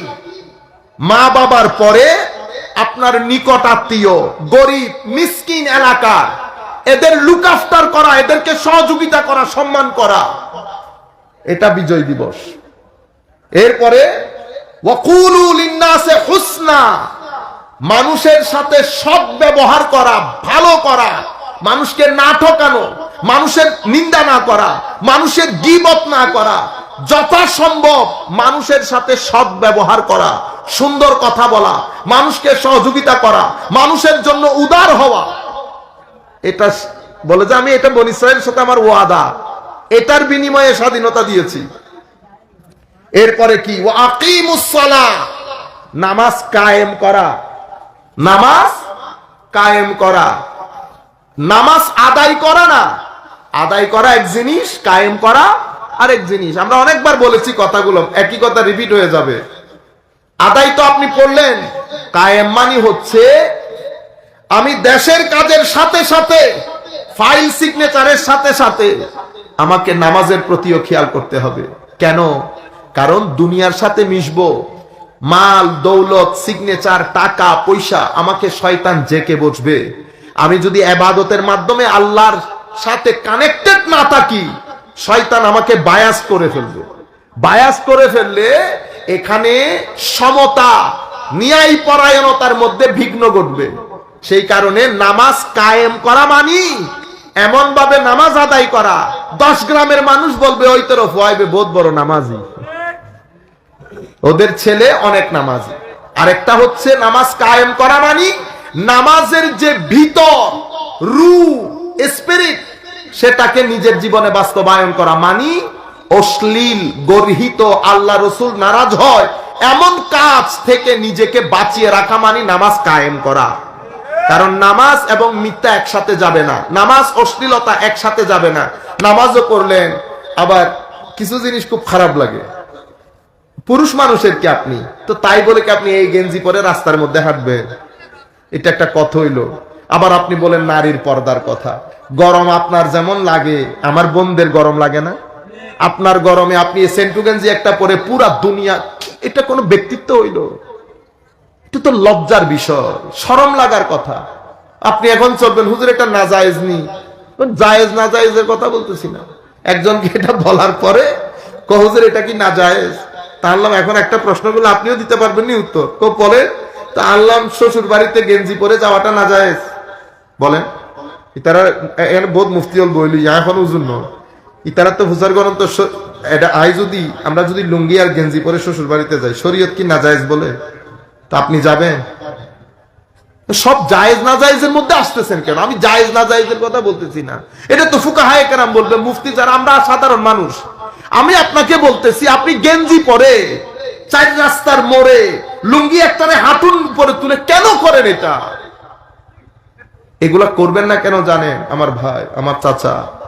এগুলা আপনার ভবিষ্যৎ প্রজন্ম, নাতি ছেলে, এদের উপর ব্যাড ইম্প্যাক্ট করে, বিরূপ জিনিস। ছেলে যখন দেখবে আমার বাবা যেই কাপড়ই পড়ুক লুঙ্গি পরিষ্কার, এখন আমার বাবা অনেক লজ্জা, আমার বাবা কখনো গেঞ্জি পরে রাস্তায় যাবে না, তো এটা ছেলের মধ্যে ট্রান্সফার হয়ে যায়, ছেলের মধ্যে ট্রান্সফার হয়ে যায়। আপনার আকৃতি, প্রকৃতি, আচরণ এগুলা ছেলের মধ্যে ট্রান্সফার হয়। আপনারা বুঝতে পেরেছেন? এই কাজগুলো আমরা করব না। ওয়া আকিমুস সালাহ, নামাজ যখন কায়েম হবে তো নামাজ আর গালাগালি একসাথে যায় না। যে জবান দিয়ে আমার নবীর দরুদ পড়ি, সেই জবান দিয়ে অশ্রাব্য ভাষায় গালিগালাজ করা, আমার নবী বলেছেন অশ্রাব্য ভাষায় গালিগালাজ করা এটা মুনাফিকের কাজ। কার কাজ? আমার নবী বলেছেন 4টা কাজ মুনাফিকের, খালেস মুনাফিক, খাঁটি। কথা বললে মিথ্যা বলে, ওয়াদা করলে ভঙ্গ করে, আমানতের খেয়ানত করে, তুমিনা খানা ওয়াইজা খাসামা ফাজারা, যখন পারস্পরিক ঝগড়া হয় অশ্রাব্য ভাষায় গালিগালাজ করে। আমরা রাস্তাঘাটের মধ্যে শুনি তো, মাঝে মধ্যে কানে আঙ্গুল দিয়ে রাখতে হয়, মানুষ এত এইভাবে কেমনে গালিগালাজ করে। আপনি যখন গালিগালাজ করেন শয়তান ভর করে আপনার উপর। সুতরাং কখনো চেষ্টা করবেন জবানের মধ্যে লফজগুলা না আনতে। তো আমি আপনাদেরকে বলছি নামাজ গালিগালাজ একসাথে যায় না। সে কারণে বলা হয়েছে কি, আমি বনী ইসরাইল থেকে ওয়াদা নিয়েছি নামাজকে কায়েম করতে হবে। জবানে যদি গালিগালাজ বের হয়, গীবত বের হয়, তো আপনি এই খাদ্যের মধ্যে দেখতেছেন না মিক্স হয়ে যাচ্ছে না। একটা জিনিস ভালো করে খাইতে পারতেছেন, দোকান থেকে যে পরোটা খাইছেন উনি তেল ভালো তেল দিছে, ভালো তেল দেয় না। এতগুলা জিনিস কিনতেছেন, কোনো ভালো জিনিস পাইতেছি না। কেন? কারণ আমার জবানও ভালো না, আমার চরিত্রও ভালো না। আমার জবান আর কারণ আমি, আপনি বলেন না হুজুর অলৈলগি, বলেন না হুজুর, তো হুজুরাও তো এই সমাজে, হুজুরা কি আমেরিকা থেকে আসছে? সমাজ যেমন সমাজের মানুষও তেমন, ডাক্তারও সেরকম। আপনি আমরা অনেক সময় বলি না পুলিশ এই করছে, পুলিশ সেই করছে, বলি না? তো পুলিশ আমার সমাজের না, পুলিশ কি বাইরে থেকে আসছে? আমার সমাজ যেমন, সমাজের পুলিশও তেমন, ডাক্তারও তেমন, আলেমও তেমন। আপনারা বলেন না হুজুররা ফিতনা করে, তো হুজুররা ফিতনা করবে না যে সমাজ আপনি বানিয়েছেন? আচ্ছা, ওয়াকিমুস সালাহ, এরপরে কি? ওয়াতুজ যাকাত, যাকাত আদায় করতে হবে। এরপরে সুম্মা তাওয়াল্লাইতুম ইল্লা কালিলাম মিনকুম ওয়া আনতুম মুরিদুন, স্বাধীনতা দেওয়ার পরে সুম্মা তাওয়াল্লাইতুম ইল্লা কালিলাম মিনকুম, স্বাধীনতা দেওয়ার পরে সবাই ম্যাক্সিমাম ভুলে গেছে, এগ্রিমেন্ট ভুলে গেছে, কিসের উপর ভিত্তি করে বিজয় দান করেছি সেটা ভুলে গেছে। হ্যাঁ, তাদের কিছু মানুষ ছাড়া। আপনারা বুঝতে পেরেছেন? বাকি কথা আর না বলি। ওয়া ইজ আখাযনা মিসাকা বনি ইসরাঈল লা তা'বুদুনা ইল্লাল্লাহ, এই পুরা বনি ইসরাইল থেকে আমি ওয়াদা নিয়েছি। এই ওয়াদার ভিত্তিতে আল্লাহ রাব্বুল আলামিন স্বাধীনতা দান করেছে। আপনারা বুঝতে পেরেছেন? একই জিনিস আমরাও এখানে স্বাধীন হয়ে, আমাদের বাংলাদেশ, এটা আমাদের দেশ, এখানে আমাদের কবর, এখানে আমরা মহব্বত করব, এটার সাথে আমাদের লাগাও থাকতে হবে। আমরা সবাই মিলে যদি কাজ করি, মনে রাখবেন দেশ ভালো থাকলে আমি ভালো। দেশের মধ্যে যদি অরাজকতা থাকে, আমি ভালো থাকতে পারবো না। দেশ ভালো করতে হলে জিহাদে আসগর, দেশ ভালো করার জন্য দরকার জিহাদে আকবর। ও আপনার এখানে শান্তি নাই, দেশের শান্তি করতে কে আনবেন? আগে আমরা এখানে শান্তি প্রতিষ্ঠা করি, আমরা ভালো হওয়ার চেষ্টা করি। আমরা আর বক্তব্য দীর্ঘায়িত না করি, অনেক রাত হয়ে গেছে, প্রায় 1:30 বাজতেছে। এত গভীর রাতে এরকম একটা শুষ্ক ড্রাই বিষয় আপনারা বসে শুনেছেন, আপনাদেরকে ধন্যবাদ জানাচ্ছি। আমি আমার মতো করে চেষ্টা করেছি হকটা আদায় করার জন্য বিজয় দিবসের। আমি জানি না কতটুক পেরেছি, তবে আখেরি একটা পয়েন্ট বলে আমি আপনাদেরকে শেষ করে দেব ইনশাআল্লাহ। সম্মানিত উপস্থিতি, আমার নবী সাল্লাল্লাহু আলাইহি ওয়াসাল্লাম এবং আমার আল্লাহ যা আমাদেরকে বানিয়েছেন, বড় মায়া করে বানিয়েছেন, বড় মায়া করে, আল্লাহর রেজামন্দি হাসিলের জন্য। আল্লাহর রেজামন্দি ইবাদত ছাড়া হাসিল হয় না। ইবাদত আপনার ভিতরের জগৎ পরিষ্কার না হলে কবুল হয় না। ইবাদত কবুল হওয়ার জন্য ভিতরটা পরিষ্কার হতে হয়, ইবাদতের মাধ্যমে আল্লাহর রেজামন্দি হাসিল হয়। সুতরাং আমরা যেন একটু ওই বলে না, একটু চিন্তা ভাবনা করে পেটে খাওয়া দিবেন, যা মন চাই পেটের ভিতরে ঢুকাই দিয়েন না। আর কয়েকটা কাজ আমরা করব না, মানুষকে কখনো ধোঁকা দেওয়ার চেষ্টা করবেন না, মানুষের সাথে কখনো প্রতারণা করবেন না, মানুষের সাথে চালাকি করার চেষ্টা করবেন না। কেন? কারণ আপনার যিনি খোদা, যার সাথে আপনি চালাকি করতেছেন, ওনার খোদা কি আরেকটা? ওনারও এই খোদা। আমার আল্লাহ খুব অপছন্দ করেন যখন আপনি আল্লাহর বান্দার সাথে চালাকি করতে চান। সুতরাং চালাকি করবেন না, ভিতর বাহির এক রাখার চেষ্টা করবেন। কাউকে যদি আপনার অপছন্দ হয়, ইগনোর করার চেষ্টা করবেন। ঝগড়া ফাসাদ করবেন না। ফাসাদি মানুষ ফিতনার মধ্যে পড়ে যায়, ফাসাদি মানুষের ইমানও ফিতনার মধ্যে পড়ে যায়। ফিতনা ফাসাদ করার চেষ্টা করবেন না। সবর করার, ধৈর্য ধারণ করার এই যে অভ্যাস, এটা করেন, এটা আমাদের মধ্যে একেবারে নাই। অথচ আল্লাহর ধরতির মধ্যে সবচেয়ে সম্মানের জিনিস হচ্ছে সবর করা। সেই কারণে সবকিছুর জন্য আমার আল্লাহ একটা একটা নিয়ামত দিয়েছেন, এটার জন্য এটা, এটার জন্য জান্নাত। কিন্তু সবরের জন্য আমার আল্লাহ বলেছেন ইন্নামা ইউয়াফা সাবিরুনা বিগাইরি হিসাব বলেছেন। ধৈর্যশীলকে বেলা হিসাব দান করে, এটা বলেছেন। আবার বলেছেন ইন্নাল্লাহা মাআস সাবিরিন, দুরুকু বলেছে প্রতিদান বাদ দে, আমি ধৈর্যশীলদের সাথে আছি। ধৈর্যশীল আল্লাহ এত পছন্দ করেন। সুতরাং ধৈর্য ধারণের চেষ্টা করবেন, যেখানে সেখানে যার তার সাথে ঝগড়ায় লিপ্ত হয়েন না। আমাদের এখন বর্তমান পরিস্থিতি অনেক কঠিন পরিস্থিতি, এখানে ঈমান আকীদা রক্ষা করা হাতের তালুর মধ্যে আগুন রাখার সমতুল্য হয়ে গেছে। আপনারা মুরব্বীরা হয়তো জানেন না, ছেলেরা কিন্তু খুব কঠিন বিপদের মধ্যে, আপনারা হয়তো জানেনই না। অশ্লীলতা, মোবাইল আমাদের ছেলেদের জীবনকে খান খান করে দিচ্ছে। তারা যে বাঁচতে চায় না তা না, তারাও বাঁচতে চায়, কিন্তু সামগ্রিকভাবে সবকিছু তাদের উপর জেকে বসেছে। তারা বাঁচতে চেয়েও লাভ হয় না। শয়তান চতুর্দিক থেকে এমন ভাবে জাল বিস্তার করেছে, বাঁচার কোনো সুযোগ রাখে নাই। এই মুহূর্তে যদি আমরা ঘরের মধ্যে, মা বোনদেরকেও বলছি, আমরা যদি ঘরের মধ্যে কোরআন শরীফ, নামাজ, দরুদ শরীফ এগুলার প্রচলন না করি, আমরা যদি আমাদের সামর্থ্য অনুযায়ী মানুষকে দান না করি, সহযোগিতা না করি, তাহলে আমাদের ভবিষ্যৎ প্রজন্মের ঈমান আখলাক এবং আমল তিনটাই কঠিন হুমকির সম্মুখীন হবে। সুতরাং আমরা এখন থেকে আমরা নামাজমুখী হব, কোরআন শরীফ পড়বো, অন্তত সপ্তাহে 2-3 দিন হলেও পড়বো। কোরআন শরীফকে অন্তত উপরে তুলে রাখেন না, ঘরের সামনে সামনে রাখেন, নজরে আসে মতো দরাটনা করেন। নামাজ পড়ে একটু ধরিয়েন, হলেও যদি পড়তে ইচ্ছে না করে একটু ধরিয়েন, হইল না কোরআন শরীফকে। বুঝতে পেরেছেন? এগুলার মাধ্যমে ঘরে রহমত আসে। আমাদের আগে ঘরগুলাতে অনেক টাকা ছিল না, কিন্তু শান্তি ছিল, শান্তি। তাদের পকেটে কিন্তু বাজার করার পয়সা ছিল না। আমার এখনো মনে, আমি পাইছি ওই দুনিয়াটা, আমরা প্রায় 15 বছর পাইছি। এটা এক আজীব দুনিয়া। আপনি যদি এখন আমাকে বলেন হুজুর এখন কেমন লাগে, আমি স্ট্রেট কাট আপনাকে বলতেছি, এখনকার দুনিয়ার সাথে আমরা যাই না। আমাদের জন্য আগেরটা ভালো ছিল। অ্যামেজিং, দারুণ একটা সময়, সত্যতার সময়, সত্যবাদিতার সময়, মানুষের সাথে মহব্বত ছিল। জিনিসপত্র মানে আপনি 5 টাকা খান আর 5 টাকা খান, মানুষ খায় এক তরকারি দিয়ে শুয়ে পড়ছে। কত দারুণ জীবন। কিন্তু সেই জীবন আমরা নিজেরা কঠিন করে ফেলছি। নামাজ ছেড়ে দিছি, দরুদ শরীফ ছেড়ে দিছি, কোরআনে পাকের তিলাওয়াত ছেড়ে দিছি, মানুষের উপর জুলুম করা শুরু করছি। যেমনে হোক টাকা দরকার, যেমনে হোক। মনে রাখে, হারামের টাকা কখনো পেটে দিবেন না, এই ভুল কখনো করিয়েন না। হারামের টাকা যদি থাকে ঘরও ঢুকাইয়েন না, কারণ হারামের টাকা এতই খতরনাক। এটা যখন ঘরে ঢুকাবেন, এটা এমন এমন জিনিস নিয়ে ঘরে ঢুকবে আপনি অ্যাফোর্ড করতে পারবেন না। আপনার তখন ইচ্ছে করবে সমুদ্রে ঝাঁপ দিতে। সৎ থাকবেন, সৎ থাকার মতো কঠিন জিনিস আল্লাহর দুনিয়াতে আর নাই। সৎ থাকবেন, দুনিয়াতেও সম্মানিত হবেন, খাটেও সম্মানিত হবেন, কবরেও সম্মানিত হবেন। লোক করবেন, দুঃখে পড়ে যাবে। নিজের জন্য বলতেছি আমি, বাকি জিনিস বাদ দেন, নিজের জন্য কখনো হারামের টাকা পকেটে ঢুকাবেন না। আরেকজনের টাকা কখনো পকেটে ঢুকাবেন না। আমার নবী বলেছেন, যে ব্যক্তি 1 লোকমা হারাম খায় 40 দিনের ইবাদত কবুল হয় না। যেই ঘরের মধ্যে হারাম ঢুকে সেই ঘরে ফেরেশতা থাকবে? ফেরেশতা থাকে না সেই ঘরে।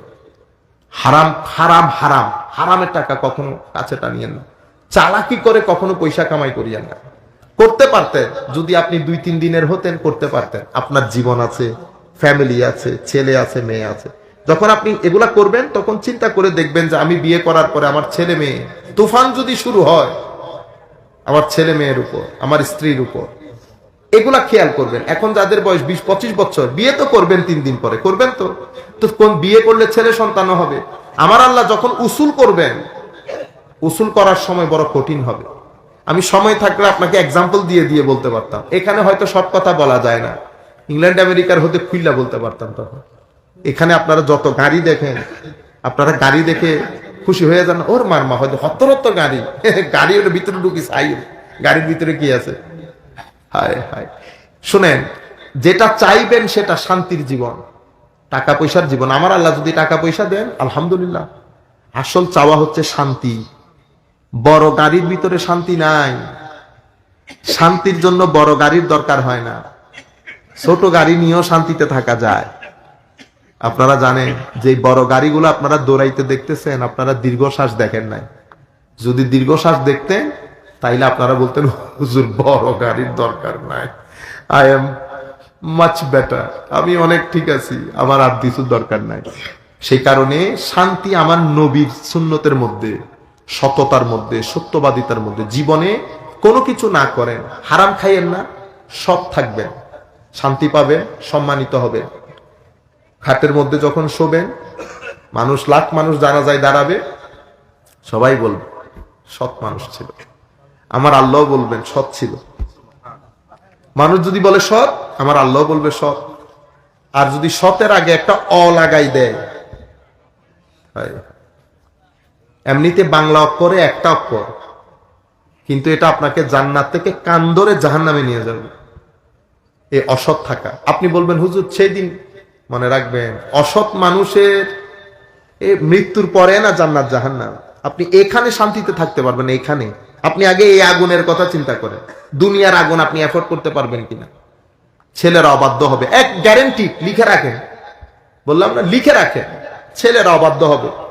যে কথা আপনাকে আপনার ত্রিগ্রামের মানুষ শোনাবে কিনা সন্দেহ, সেই কথা আপনার ছেলে আপনার সামনে দাঁড়িয়ে বৃদ্ধাঙ্গুলি দেখাবে। আপনি যদি অসৎ হন, আপনি আল্লাহর দর্তিতে দাঁড়িয়ে আল্লাহ রসুলের শানে, আল্লাহ রসুলের নীতির বিরুদ্ধে কাজ করবেন, আপনার ছেলে মেয়ে আপনার বাধ্য হবে। ই মহালাস, এটা অসম্ভব। সেই জন্য বিনয়ের সাথে অনুরোধ করছি, এই কথাগুলো চিন্তা করবেন। যদি মনে হয় নেওয়ার মতো নিবেন, না নেওয়ার মতো হলে কোনো অসুবিধা নাই। আমার কাছে গ্রাহকের অভাব নাই, আমি আরেক বাজারে বিক্রি করতে পারবো। বুঝতে পেরেছেন? তবে ছেলেদেরকে বিশেষ করে মুরব্বীদের জন্য বলতেছি না এগুলো, আমি ছেলেদের জন্য বলতেছি। বেটা, আপনারা শান্তি থাকলে দেশ শান্তি থাকবে, আপনারা সৎ থাকলে দেশ সুন্দর হবে। আল্লাহ রাব্বুল আলামিন চতুর্মুখী বরকত দান করবে। ব্যবসা করবেন, খালি সরির ফিসদি নদীর যুগ ব্যবসা করো, সৌ কুড়ে কিনিয়ে ব্যবসা করুন না। আমি একজন পরিচিত আমাদের চিটাঙের বাইরে মাত্র 2.5 লাখ টাকা খরচ করছে। শুরুতে 50, এরপরে আরো 70, এরপরে কেমনে কেমনে 2.5 লাখ টাকার ব্যবস্থা করছে। 30,000 টাকা ইনকাম করে মাসে। কিসের? ফ্যান্সি মুরগির ব্যবসা করে। আমেরিকান মুরগি, রাশিয়ান মুরগি কিনে রাখে, এখন বাচ্চা ফুটায়, এক একটা বাচ্চা বিক্রি করে 250 টাকা করে। বুঝতে পেরেছেন? বেটা, আপনি এখন রাস্তার পারে পারে দাঁড়িয়ে সারাদিন মোবাইল ব্যবহার করতেছেন, জীবন তো চলে যাচ্ছে। যদি আপনি 100 বছর বাঁচতেন তাইলে বলতাম দূর 10 বছর। আপনি 100 বছর না, তো সময় খুব সংক্ষিপ্ত। আপনি 50 বছরের পরে বাংলাদেশে ডায়াবেটিস প্রেসারের কারণে জায়গায় থাকতে পারবেন না।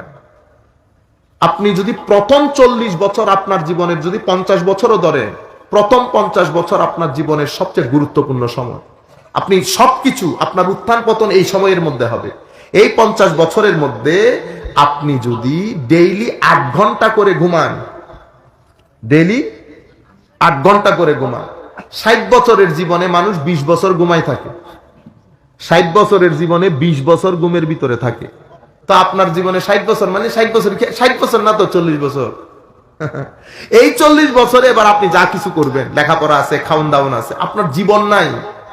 জীবন তো কবরে। আপনি সত্যিকার মুমিন তো এখানে নামাজ, আপনি চিন্তা করেন যারা নামাজ পড়ে, আমার চাচা জ্যাঠারা, জিজ্ঞেস করেন ঘুমানোর সময় আছে, ফজর পড়তে উঠছেন, ফজর পড়তে উঠে আপনি ঘুমাইতে ঘুমাইতে আপনি ঘুমাইতে পারবেন আর 8টা বাজে ঘুমানোর 9টা উঠবেন, এরপর আর ঘুমানোর সময় আছে। জোহরের নামাজ পড়ছেন, জোহরের নামাজ পড়ে শুইছেন, ব্যাকগ্রাউন্ডে ঘুমাইতে পারেন না, আসরের আজান করে গেছে। এখানে ঘুমানোর সুযোগ নেই, এই জন্য আল্লাহ কবরে ঘুমের ব্যবস্থা করছেন। নাম কানাউমাতিল আরুস, বস এবার এখানে আইসা ঘুমা। বুঝতে পেরেছেন? সুতরাং এই সময়টাতে আপনি যা কিছু করবেন সময় নষ্ট করিয়েন না। আপনারা সারাদিন রাস্তার মোড়ে বসে এই এমনে এমনে এমনে এমনে করেন।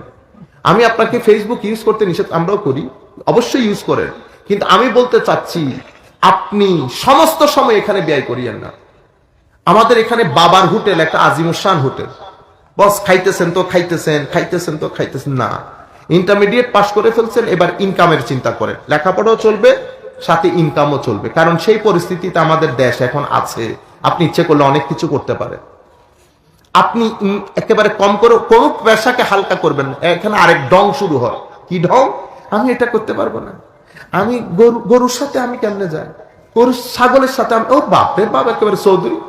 ও আমেরিকান লোক করে না, ইংল্যান্ডের লোক করে না, আমেরিকা ইংল্যান্ডে গিয়ে কি আপনারা অফিসের চাকরি করেন? ও আমেরিকার মধ্যে গিয়ে কি করেন? আপনারা পেপার বিক্রি করেন না? আপনারা রেস্টুরেন্টের মধ্যে বস্তার পর বস্তা পেঁয়াজ কাটেন না আমেরিকা ইংল্যান্ডের মধ্যে গিয়ে? আপনারা রেস্টুরেন্টের মধ্যে রেস্টুরেন্ট পরিষ্কার করেন না? আপনারা পেট্রোল স্টেশনে কাজ করেন না?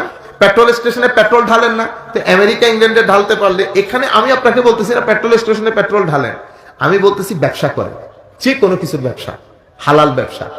ব্যবসার মধ্যে আপনি লজ্জাবোধ করিয়েন না। আপনি যখন টার্গেট নিয়ে অটুট অবিচলতার সাথে হালাল নিয়ত করে আল্লাহ আল্লাহ রসুলের রহমত কামনা করে ব্যবসা করবেন, আমার আল্লাহ পরীক্ষা করবে, আপনাকে পরীক্ষা করবে। 1 2 3, একদিন সময় আসবে আমার আল্লাহ আপনার সফলতার 4 দুয়ার খুলে দেবে আপনার জন্য। যা, কোন দিক দিয়ে যাবি যা। আমার আল্লাহ শুধু দেখেন আপনার উইক কতটুকুন আপনি চাচ্ছেন, সেটা আমার আল্লাহ চান। যদি দেখে না এ ক্ষমতা পাওয়ার যোগ্য না, শয়তান ডিস্টার্ব করবে। শয়তান কি কাজ করে জানেন? 2টা কাজ করে। শয়তান খালি ডিয়াই, পারবি না, তুই পারবি না, তুই পারবি না।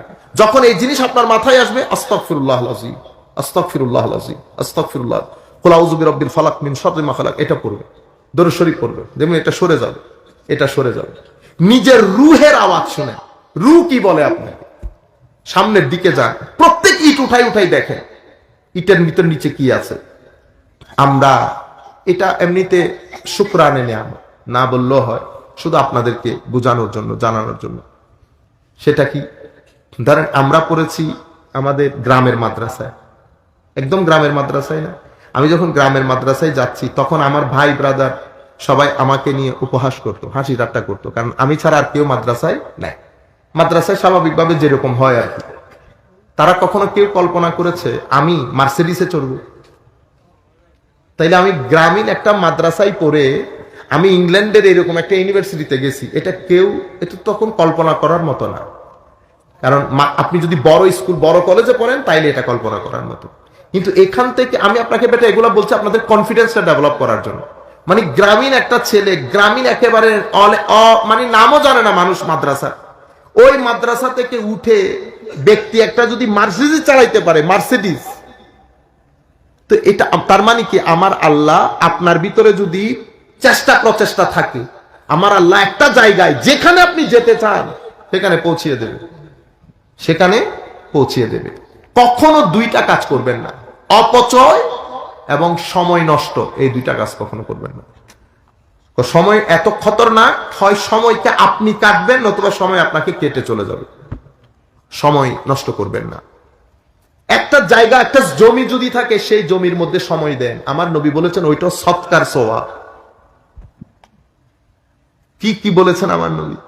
আমার নবী বলেছে যারা এক্সপোর্ট ইম্পোর্ট করে, এক্সপোর্ট ইম্পোর্ট মানে যারা এখানে একটা খাদ্য নাই, ওই ব্যক্তি বাইরে থেকে খাদ্যটা এনেছে, এটাকে ইম্পোর্টার বলে। আমার নবী বলেছেন আল জালেবু মারজুক, ও এর রিজিকের বার আমার আল্লাহ নিয়ে নিয়েছেন, কারণ এই মানুষের রিজিকের ব্যবস্থা করেছে। আপনারা বুঝতে পেরেছেন? আমার নবী আমাদেরকে ব্যবসা শিখিয়েছে। আমরা ব্যবসার জাতি, চাকরির জাতি না। 2 টাকা পারেন আর 10 টাকা পারেন, ব্যবসা শুরু করেন। আল্লাহ রাব্বুল আলামিন আমাদের হামিও নাসির হোক। কারণ পবিত্র কোরআনের মধ্যে 3টা পেশার কথা আল্লাহ বলেছেন। কয়টা পেশা? 3টা। একটা কি? কৃষক, কৃষি পেশা, এটা কোরআনে আল্লাহ বলেছেন আম নাহনুজ জারিউন। কৃষক বলেন না, কৃষক। আমরা আল্লাহর জন্য শব্দটা ব্যবহার করব না, কিন্তু আমি বলতে চাচ্ছি কৃষি পেশার সাথে আল্লাহ নিজেকে সম্পর্ক যুক্ত করেছে। সানা, কিছু জিনিস বানানো, গার্মেন্টস, এই পেশার কত আল্লাহ উল্লেখ করেছেন। তিজারা, ব্যবসার কত আল্লাহ কোরআন শরীফ উল্লেখ করেছেন। হাল আদুল্লুকুম আলা তিজারা তুনজিকুম মিন আযাবিন আলীম। আমার আল্লাহ ব্যবসার কত কোরআনে উল্লেখ করেছে। সুতরাং আমার নবী সাল্লাল্লাহু আলাইহি ওয়াসাল্লাম জীবনে ব্যবসা করেছে। আমরা সময় নষ্ট না করে যার যার মতো করে সামর্থ্য অনুযায়ী করে, দরকার হলে 100 জোড়া কবুতর পালন করেন, 50 জোড়া কবুতর পালন করেন, তবুও কিছু একটা করেন। না করার কারণে সমাজের মধ্যে অরাজকতা বেড়ে যাচ্ছে। আপনারা অতিরিক্ত সময় দেওয়ার কারণে সেলফোন, মোবাইল ফোনের মধ্যে সমাজের মধ্যে অশ্লীলতা বেড়ে যাচ্ছে। সমাজের মধ্যে আল্লাহ রাব্বুল আলামিন নামাজমুখী হবে, নামাজ পড়বেন, কোরআন শরীফ তিলাওয়াত করবেন, না জানলে মসজিদের ইমাম মুয়াজ্জিনের কাছ থেকে জেনে নেবেন। ওয়া মা আলাইনা ইল্লাল বালাগুল মুবিন। আসসালামু আলাইকুম ওয়া রাহমাতুল্লাহ।